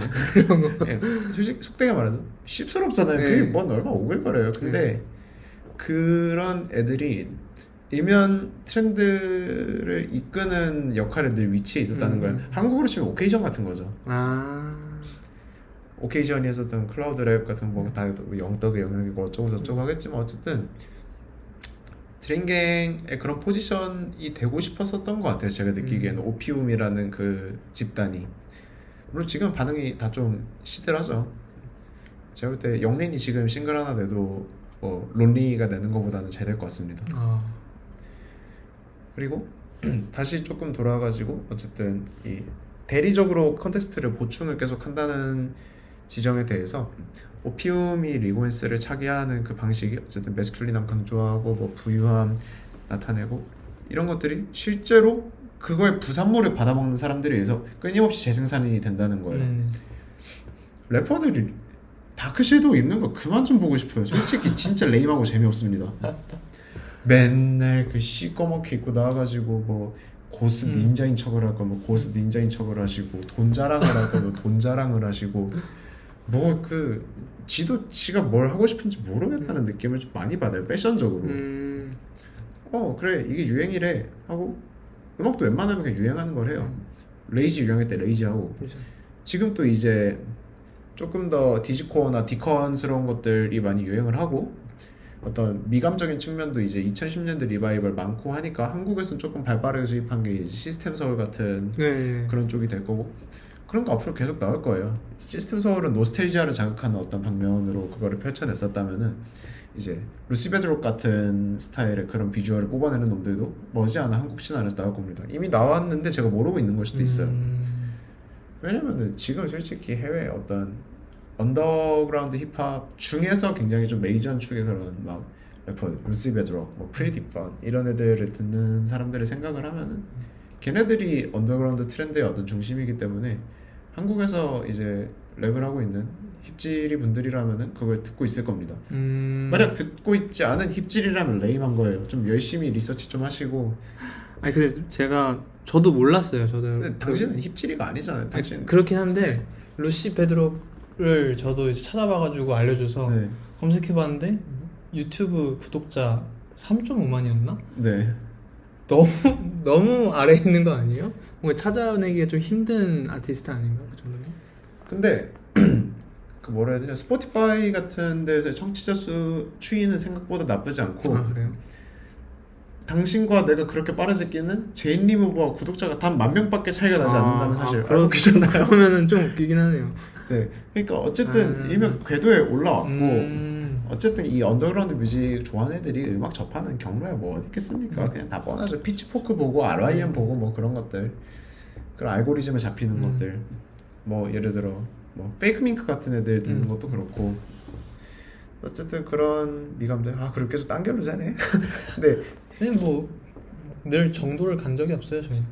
그렇긴 해요. 근데 또 이 어쨌든 오피움이라는 집단이 어떻게 막 컨텍스트를 대리보충했었는가 그런 거에 대해서 이건 약간 비단 음악가들만의 문제가 아니라 어떤 소위 말하는 비주얼적 정체성 혹은 추구하고자 하는 바가 명확한 어떤 특정 뮤지션들 내지 아티스트가 브랜드에 영향을 끼치는 그 뮤즈로서의 영향력이 거대함을 부정할 수는 없죠. 오히려 패션 디자이너로 치면 뭐 하이드 아커만이나 에디 슬리먼 같은 케이스도 그런 경우가 될 수 있다고 생각을 하고 아니면 오피움과 매튜 윌리엄스가 지방씨를 그냥 폭파시켜버리고 나온 그런 것처럼 그래서 저는 지금 사라 버튼이 좀 잘해서 지방씨를 다시 일으켜줬으면 좋겠어요. 진짜 저는 매튜 좋아는 하는데 약간 뒤처리 깔끔히 안 하고 나왔다고 해야 되나? 그냥 막 나 재밌는 거 다 했어 빠이빠이 이러고 그냥 잘랐네 이러고 가버린 느낌이어서 그 후임자가 인수인계도 없이 이걸 뭐야 너 그냥 이 상태로 그냥 레이블이 방치가 되었다가 사라 버튼이라는 어떤 강수를 이제 둔 거죠. 맥퀸적 지방씨를 다시 개그치 올려놓겠다. 근데 그거보다는 조금 더 파인한 방향으로 가고 있는 것 같아요. 지방씨가 지속적으로 어쨌든 지방씨 포스트마다 무슨 프로듀서 사운드 태그처럼 맨날 캡션에 그거 적혀 있거든요. 지방씨 by 사라 버튼. 진짜 인스타그램 포스트 들어가서 확인해 보시면은 사라 버튼 취임하고 난 모든 포스트에 지방씨 by 사라 버튼이 적혀 있어요. 저희 이제 매튜 없습니다. 그렇죠. 그렇게 이제 약간 돌아와 주세요 이렇게 광고하는 그런 느낌이죠. 그렇죠. 그래서 이런 어떤 컨텍스트 보강이라는 게 사실 말이 거창해서 컨텍스트 보강이지 그냥 누가 입느냐에 따라서 브랜드 이미지가 어떻게 또 뭐 변화하는가 이런 거에 대한 얘기를 하고자 했었던 거죠. 사실 뭐 그렇게 대단한 얘기는 아닙니다. 아니 근데 또 그런 건 하나 있어요. 어떤 리고엔스가 그런 어떤 오피움이나 드래깅갱처럼 언더그라운드 힙합을 주도하고 있는 어떤 세력들에게 선택받았던 거잖아요. 어떻게 보면은 그럼으로써 어떤 하위 문화의 어떤 팬층을 하위 문화를 향유하는 팬층을 또 일면 포섭을 할 수 있었던 거죠. 그죠. 리고엔스가 원래는 어쨌든 약간 되게 어떤 아방가르드한 옷들을 하고 되게 좀 매니악한 옷이잖아요. 사실 일면 그래서 어떤 그 팬층에 있어서 조금 제한적이고 진입장벽이 좀 높은 브랜드였던 건 맞아요, 사실. 근데 어떤 그 언더그라운드 힙합에서 좀 장악하고 있는 그런 세력한테 또 간택을 받았으니까 어쨌든 리고엔스를 소비할 수 있는 소비자층이 확장된 거죠. 그거는 맞아요. 그래가지고 리고엔스도 그거에 대한 언급을 한 적이 있어요, 실제로 인터뷰에서. 약간 다소 의역을 하자면은 따봉 카티아 고마워 너희 같은 신진 래퍼들이 이루어져서 우리의 이미지가 이렇게 늘 변할 수 있어 라는 뉘앙스로 얘기를 했어요. 실제로 따봉 카티아 고마워라는 그런 말을 하지 않았는데 아무튼 그런 신진 래퍼들이 자기가 원래 얘기하던 방식과 다른 방향으로 리고엔스를 소비하는 거에 대해서 그냥 뭐 알 바 없다 걔들이 그렇게 좋다는데 라는 정도의 뉘앙스를 갖고 있어요. 리고엔스는. 그쵸. 왜냐면 리고엔스는 지쇼에 대한 어떤 테마가 너무 뚜렷하고 심지어 해석 방향도 정해져 있어요. 아 그쵸. 의외로 네. 지가 생각하는 정답이 있는 디자이너입니다. 미국 사람이라 그런가? 내 말이 일단 맞아 있나?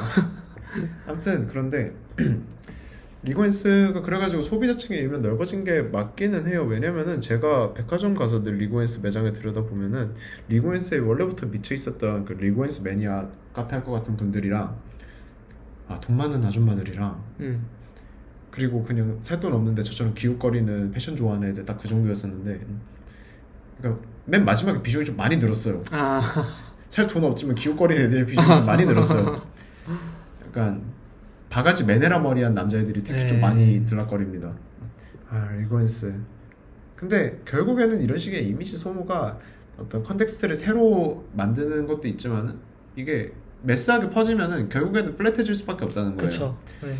그래서 지금 솔직히 뭔가 소위 말하는 패셔니스타들 중에서 리고엔스를 입는 사람이 있는가라고 생각을 해보면 없어요.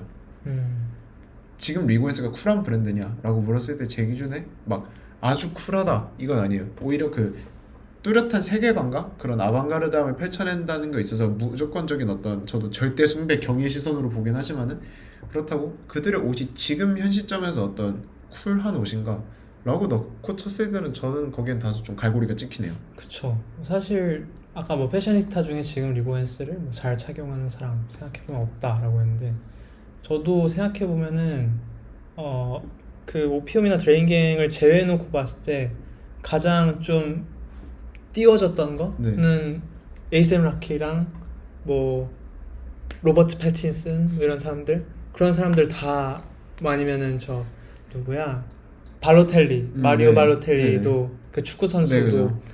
리고엔스 풀착장해가지고 한번 확 화제가 됐었잖아요. 근데 그거 다 엄청 옛날 사진들이에요. 그쵸. 그리고 제가 생각하는 지금의 리고엔스랑 어떤 초창기 리고엔스의 미학도 상당히 다르고 해가지고 이 얘기도 나중에 한번 좀 따로 다뤄보면 좋을 것 같아요. 리고엔스의 변천사 릭 아저씨는 어떻게 그간 힘겹게 늘 가장으로 존재해왔는가. 힘든 눈물의 딩크족 리고엔스. 사랑스러운 아내와 함께 고생이 많은 디자이너죠. 그렇죠. 그래서 마침 또 뭐야 파리인가요? 거기 거기에서 지금 그 회고전 하고 있다고 하더라고요. 그렇죠. 저도 가고는 싶습니다. 가고는 싶은데 저는 연인원 위치에 있기 때문에 갈 수 없고 현생이 바쁘기 때문에 어쨌든 뭐 미셸라미에 관한 이런 얘기도 결국에는 해볼 예정이에요. 사실 금일에 할 거고 맞아요. 그 뭐야 이벤트가 있는 그 이제 일자는 SNS 통해서 나올 텐데 그날 리고엔스와 이제 미셸라미에 관한 이야기도 할 예정입니다. 맞아요. 그렇고요. 네, 오늘 얘기가 생각보다 이렇게 길어졌네요. 물이 꺼지듯이 꺼져가지고 어쨌거나 전체적으로 준비한 얘기는 다 마쳤고 뭐 언제나 미비하고 준비했던 거에 비해서 긴장 타가지고 말을 잘 못하는 것 같은 기분이 들긴 하는데 오늘 말 엄청 잘 하셨어요. 저는 요즘의 취지는 약간 그거예요. 일단 생각보다 일단 뱉고 그 뒤에 주워 담아보자. 오늘 저는 생각이란 걸 하지 않았어요. 저는 밤새 봤거든요. 그쵸. 아까 형태군 집에서 씻는 동안 30분 정도 이제 침대와 잠깐 합쳐 있었던 거 말고는 잠을 자지 않았는데 지금도 약간 멍하고. 그러니까 지금 무슨 말 하는지 모르죠. 저는 지금 저희가 녹화를 어느 정도 했냐면 한번 볼까요? 네, 대략 1시간 20분 가량 녹화를 하고 있는데 저는 제가 무슨 말을 했는지 단 한마디도 기억하지 못해요. 그래가지고 다음 행사 및 혹은 녹화가 있기 전에 좀 잠을 잘 자고 와야 될 것 같아요. 이러니까 맨날 녹화 퀄이 떨어지지. 약간 재밌는 개드립도 생각이 잘 안 나고 좀 더 웃겨야 되는데 오늘도 김간지 체면을 건 거 치고는 다소 좀 아쉬운 퍼포먼스 보이지 않았나. 계속 나아지면 되니까 열심히 더 노력해가지고 돌아오겠습니다. 웃긴 주제를 좀 찾아보고 싶어요. 저는 사실 웃긴 주제? 패션적으로 좀 웃긴 주제, 얼팅하면 소리가 많이 나올 만한 주제. 사실 그래서 그거 얘기를 했었는데 막판에 그 얘기나 할까요? 뭐 야마? 그놈의 야마란 무엇인가? 패션 소프 야마? 네, 저는 솔직히 그 약간 이제 그 야마라는 게 특히나 한국에서는 더더욱 어떤 허구의 무언가라고만 느껴지게 되는 것 같아요. 이건 아까 호미들의 맥락과도 관련되는데 아, 그쵸. 뭔가 어떤 그 한국에서 이제 힙합하는 그 래퍼들 중에서 어떤 그뭐 트랩 머니 하면서 막 어떤 그런 옛날 어떤 흑인 힙합의 네. 어떤 초기 래퍼들의 어떤 그 아이덴티티를 차용해서 하는 네, 사람들이 네. 많잖아요. 지금도 그렇고. 근데 약간 그 릴테카 같은 거예요. 릴테카 그 이제- 지니어스 인터뷰 예, 거기에서 예, 인터뷰에서 그런 얘기 하잖아요. 뭐 알가 글럽, 알가 알가 와주어 난 둘 다 뭐 가져본 적이 없다. 그러니까 뭐 글럽 만져본 적 없다. 뭐 어. 파리에 날아갈 때 저는 미국 밖을 떠본 적이 없다. 그런 거죠. 이제 한국 래퍼들도 어떤 그런 허구의 아이덴티티로 조성된 어떤 야마를 마케팅 포인트로 밀었잖아요. 그렇죠. 그게 일면 공허한 지점이 상당히 크다고도 느껴지고 그리고 어떤 소비자들이 부르짖는 그 야마라는 것 역시도 다소 공허하다고 생각해요 저는. 그래서 니들이 얘기하는 야마라는 게 뭔데? 그냥 힙합을 하는 애들이면 다 야마가 있는 건가? 그냥 너네들이 보기에 좋아 보이는 그것들을 납작하게 그냥 컨텍스트에 눌러가지고 소비하는 그게 단지 야마인 거냐? 그러면 너희들이 얘기한 물론 야마의 요소에 멍청함이 포함이 돼 있긴 합니다. 똑똑하면 야마가 없어요 제가 생각하기에는. 근데 그 어떤 소비자들까지 그렇게 어떤 멍청한 모습들을 드러내는 게 예를 들어 어떤 막 디지코어 개열심히 들어요. 근데 막 게이 존나 싫어 이러고 아, 그런 것들. 물론 뭐 음악은 음악이고 소비는 소비지만 어떤 그거를 라이프 스타일적인 면처럼 계속 표방하고 다니는 그쵸. 사람들이 정작 뭔가 그 라이프 스타일의 중추가 된 어떤 정체성이나 그런 것들에 대해서 무지한 무관심하거나 거. 혹은 무지하거나 혹은 오히려 비방까지 하고 있는 그런 거 보면은 도대체 그놈의 야마는 무엇인가? 왜냐면 다 거세된 야마예요. 그쵸. 그 소위 말하는 야마라는 게 이미 애당초 다 죽었고 그 어떤 오히려 그게 개그의 컨텍스트로서 이제는 작용한다고 네. 생각해요. 뭐 패션적으로도 그렇고 그냥 웃기는 캐릭터 혹은 그냥 눈에 띄는 캐릭터 그 정도의 어떤 요소로 이제 야마라는 게 읽히지 않나. 왜냐면은 이를테면은 저는 GGM 노래를 많이 듣거든요. 웃겨요. 재밌어요. 근데 그들 뭐 아웃핏 그래요. 어떤 무엇을 모사하는지 알고 어떤 류의 힙합 뮤지션들 혹은 그들이 동경하고 있는 어떤 라이프 스타일의 것을 모사하는 것인가 그거에 대해서는 잘 알겠지만 그게 어떤 진정성이 있다고 느껴지진 않아요. 약간 수입된 야마라는 그거죠. 그 야마에 대한 진정성이 사실은 막 느껴지진 않아요. 예를 들어 지지앤 킴보씨가 깜빵을 갔다 왔어요. 뭐 던지기를 했었나 뭐 아무튼 뭐 관련 이거는 모자이크 해야겠다. 아무튼 지금 졸려서 막 보약 이런 식으로 자체 필터링을 안 해버렸는데 아무튼간에 이 보약 이슈로 뭐 깜빵에 갔다 왔었는데 그런 것들이 이제 뭔가 얘기를 했었던 굉장히 어떤 막 물론 막 사람들이 담궈버려 막 김영태 목을 막 뒤에서 몰래 막 붙여버려 이런 류의 어떤 가사들이 물론 쪽 크고 기믹인 것도 있지만은 어떤 그 살벌함을 연출하는 거에 비해서 다소 그냥 좀 아쉬운 게 크지 않나. 그렇죠. 그리고 아까 얘기했던 개그가 여기서 나오잖아요. 그 빨간 줄이었나? 그 김간지 유튜브 나와가지고 그 깜빵 갔다 온 썰 풀면서 그 지지앤 킴보가 이제 뭐야 통통배 거기 나와가지고 통통배 막 나와가지고 GGM 울보 들어가자마자 울고 네. 싶었다. 눈물이 났다 했나? 그죠. 그래가지고 물론 사실 그나마 GGM 같은 축은 자신들이 어떤 웃기는 개그 캐릭터로서 소비되는 거에 대한 자각이 분명하게 있고 그걸 셀링 포인트로 노린다는 점에서 이미 유쾌하기는 해요. 그러니까 이게 자각이 있으면은 약간 패스인데 자각이 없는 상태로 그것을 계속 어떤 연출한다라고 하면은 어떤 그렇게 약간 캥기는 포인트가 생기는 거지. 그리고 악성 팬들이 문제죠. 일단 악성 팬들 약간 결국엔 무지성 찬양과 이어지는 그건데 전 그래서 요즘 약간 뭐 그놈의 한국 힙합과 관련된 어떤 팬덤의 양태들이라든가 한국 힙합 좋아하고 패션 좋아한다는 그 어떤 패션의 양태들이 막 그렇게 좋아 보이진 않아요. 예를 들어 막 그 솔직히 말해서 저 1516 시즌 그 슈겜코 때랑 별로 달라 보이지 않아요. 그 10년의 세월 동안 발전이 1g도 없어요. 진짜 놀랍게도.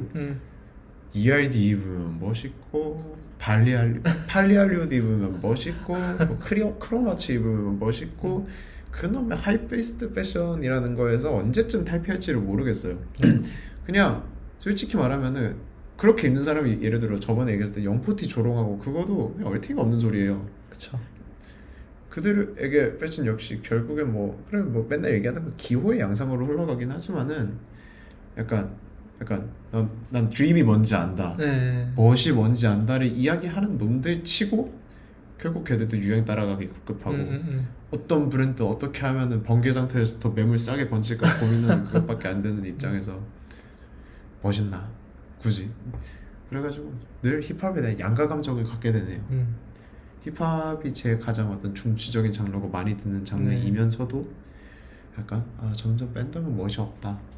근데 약간 이게 다 사랑에서 나오는 것 같아요. 그런 이렇게 말하는 거 치고 제 주변에 태연 씨처럼 약간 한국 힙합 잘 챙겨 듣는 사람을 본 적이 없어요. 한국 힙합이 좋지 않기 때문이에요. 한국 힙합이 음악적으로 굉장한 음반이 잘 안 나오고 있기 때문이에요. 해외에 걸출한 어떤 음반들 아니면 21세기에 보이고 있는 어떤 포크 음반들의 우수성 그리고 아니면은 조금 더 컴플렉스한 그런 재즈들이나 그런 애들을 비해서 굉장히 사실 안타깝고 눈물 나는 음악이긴 한데 참 뭐랄까 약간 브레인락 뮤직 같은 거죠. 뇌 빼고 듣기, 뇌세청용. 그러면 여기서 질문 하나 드릴게요. 김감전 많이 들으세요? 네. 김감전의 음악에 대해서 어떻게 생각하세요? 김감전도 굉장히 어떤 빠른 수입업자죠. 수입업자. 근데 어떤 그 지구평평단 그 컨셉 활동을 제 기억에 2020년인가 21년 그쯤서부터 했었는데 지금은 그거를 그 속해 있었던 멤버들이 뭐 음악을 접었는지 어땠는지 몰라도 지금은 다른 방식으로 어쨌든 본인이 하이브를 얻었으니까. 근데 어쨌든지 간에 그 당시에 해외에서 중점적으로 유행하고 있었던 사운드들을 가져왔었죠. 예를 들어 그 지평설 그 사실 정확한 활동명이 안 나게 지평설이라 할게요. 지평설 활동 당시에는 어쨌든 백엑스 같은 류의 어떤 브리콜라주 바탕의 그런 하이팝 사운드 아니면은 버블건 베이스의 그런 사운드를 많이 차용을 해가지고 했고 가장 히트곡인 이제 그 지혜야 그거는 샘플링 보면은 이트가 쓰는 자기 목소리를 다시 피치를 내리고 올리고 해가지고 다시 셀프 악기화를 시도하는 그 어떤 레이지의 문법을 따랐었고 지금 하고 있는 건 아까 얘기했었던 가장 트렌디한 어떤 언더그라운드에서 지지를 많이 받고 있는 래퍼들 뭐 레이저딤 700 같은 래퍼라든가 뭐 오사마선이라든가 그런 어쨌든 현 시점에서 가장 큰 지지를 받고 팝 랩씬에 가장 가깝게 가고 있는 언더 래퍼들의 방법론을 많이 차용을 하고 있어요 지금 김상민 씨가. 근데 그게 뭐 어쨌든 한국 힙합이 늘 존재했던 양태죠. 발빠른 수입을 누가 하는가 그리고 그걸 누가 김치 맛을 잘 넣는가. 뭐 AOTY 소리를 계속 듣고 있는 CKC의 이제 K플립 같은 경우에도 그런 케이스죠. 사실 오히려 제가 느꼈던 거는 K플립 진짜 좋고 저도 많이 듣는데 사실 트렌디한 음반은 아니잖아요. 그쵸. 그런 스타일의 레이지가 해외에서는 이미 다 흐름이 넘어갔는데 한국에 맞는 형태로 그리고 어쨌든 결국 이것도 노스텔식한 어떤 거와 관련이 되는데 어쨌든 한국의 노래들을 샘플링함으로써 보여주고 있는 그런 퍼포먼스들 그런 것들이 좀 잘 먹혔다. 그런 의미에서 AOTY론 그놈의 그 쌍두마차 살아 숨쉬어 포대 K플립이라고 하면은 저는 살아 숨쉬어 쪽에 조금 더 그거를 주고 싶네요. 저는 심지어 남들이 그렇게 구리다고 개 욕하는 코요테 순정을 샘플링한 혼자 신나는 트랙인 그 순정도 좀 좋게 들었습니다. 네, 저는 염따 씨를 지지하고요. 염따 씨의 음악을 옛날부터 많이 들었던 사람으로서 제가 솔직히 구구절절하게 얘기하는 한국 힙합들을 별로 안 좋아하거든요. 막 자기 얘기하는 거 그런 얘기하는 앨범들 중에 좋게 들었던 게 거의 없어요. 뭐 그런 뭐 버벌진트나 이센스 이런 것도 좋게 들었었고 그런 어떤 거의 정전에 가까운 거는 약간 제 이미 주관의 영역을 벗어나 버렸어요. 내 머릿속으로 좋지 않다고 생각한다고 하는데 제가 저를 스스로 다시 설득을 할 거예요. 아니 좋아. 그런 거야. 좋아. 이렇게 설득을 할 거예요. 근데 그런 어떤 제가 정전으로서 인식하고 있는 앨범들 말고 다른 어떤 앨범들에서 자전적인 이야기를 했던 것 중에서 그렇게 막 좋았다 싶었던 앨범이 생각나는 게 크게 없어요. 그나마 저스티스 씨의 2016년 앨범 그 Too Many Homes for One Kid 그거 뭐 이제는 그게 자전적이냐 아니냐에 대한 논란이 계속 있고 뭐 1.8진 허승 뭐 이런 조롱들이 많이 이루어지고 있지만은 어쨌든 그 당시에 적었던 가사는 뭐 그 당시 진심을 담았을 거라고 생각을 하고 어쨌든 그런 식의 어떤 서사가 중심이 되는 앨범은 가장 마지막으로 좋게 들었던 게 그때였던 것 같아요. 10년 동안 그거보다 좋았던 앨범이 없었던 것 같아요. 서사적으로. 뭐 여튼 그럽니다. 네. 제 그지 같고 그렇게 고능하진 않지만 그렇다고 또 깐깐하지 않은 건 아닌 괴상한 음악 취향에 관한 것들이었고요. 네, 그냥 이런 게 재밌어요. 사실. 클래식 들으세요. 클래식이 짱이에요. 말로 들으시고. 그래요. 뭐 요즘 날도 추운데 집에서 커피 마시면서 드뷔시 들으시고 막 드뷔시 욕하는 사람도 많던데 그거 약간 힙스터병입니다. 드뷔시는 짱이에요. 뭐 힙스터병 걸리셨으면 누구도 부정할 수 없는 그냥 고트를 들으세요. 바흐를 들으시고 모차르트를 들으시고 누구도 부정할 수 없는 인류 역사상 최강의 음악가들의 음악을 들으시면서 심신 안정을 챙기고 행복한 나날을 다들 보내시길 바라겠습니다. 마무리가 너무 웃긴다. 졸려요. 그 음악 취향 얘기할 때 초점이 너무 나가 있어가지고. 아 눈이요? 지금 그래서 계속 카메라 안 보고 지금 저 뭐 바지 사이 어딘가를 계속 보고 있는 네. 제 앞에 걸려 있는. 아무튼 여튼 그럽니다. 네. 오늘 저희는 부트렉 티셔츠에 대한 얘기부터 시작해서 버질 라블로와 리고엔스에 대한 얘기를 하면서 어떤 컨텍스트가 내외부적으로 어떻게 보완되는지 얘기 좀 나눠봤고 마지막에는 나인인칠즈의 이제 태영군의 또 개인적인 음악 취향까지 또 재밌게 잘 들었습니다. 네, 저희는 그리고 닫기 전에 안내 한 번만 더 할까요? 어떤 저희 이제 11월 14일에 있는 네, 저희 11월 14일 그러니까 이제 영상 올라가는 시점은 수요일이죠? 아니죠 금요일에 올라가요. 11월 7일에 저희 영상 올라갑니다. 수요일에 올라가는 걸로 하지 않았나요? 그 홍보물이랑 같이 컨펌. 네, 그러면은 저희 11월 7일 금요일 날 이제 영상 올라가는 시점에서 일주일 뒤인 11월 14일에 이곳 티피컬 라이프 큐레이션 을지로 샵에서 이제 라이브 토크 세션 가질 예정이고요. 추후에 이제 티피컬 라이프랑 저희 나인인칠즈 계정 통해서 올라가는 홍보물 통해서 이제 자세한 안내 보고 와주시기 바랍니다.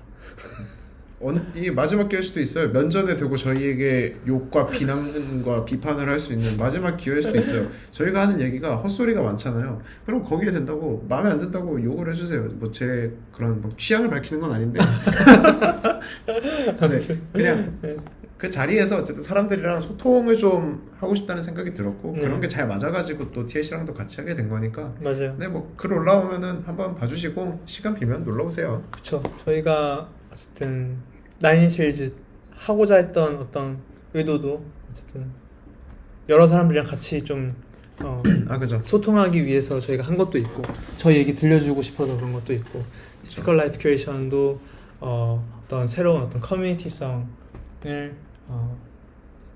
또 중요하게 생각하고 있고 그것 때문에 저희랑 또 이렇게 같이 하고 있는 거거든요. 와주셔서 저희 같이 좋은 커뮤니티를 한번 만들어 봅시다. 네. 뭐 너무 그러면 부담스럽잖아요. 그럼 일단 저희 둘은 그날 열심히 떠들 테니까 오셔서 저희 신경 안 쓰시고 재밌게 놀다 가시면 좋겠습니다. 네. 그러면 오늘 클로징은 제가 할까요? 네. 네, 지금까지 나인인칠즈의 장태원 김영택이었습니다. 하나 둘 감사합니다. 앞으로 하나 둘을 해야겠다. 좀 편하게 맞추고.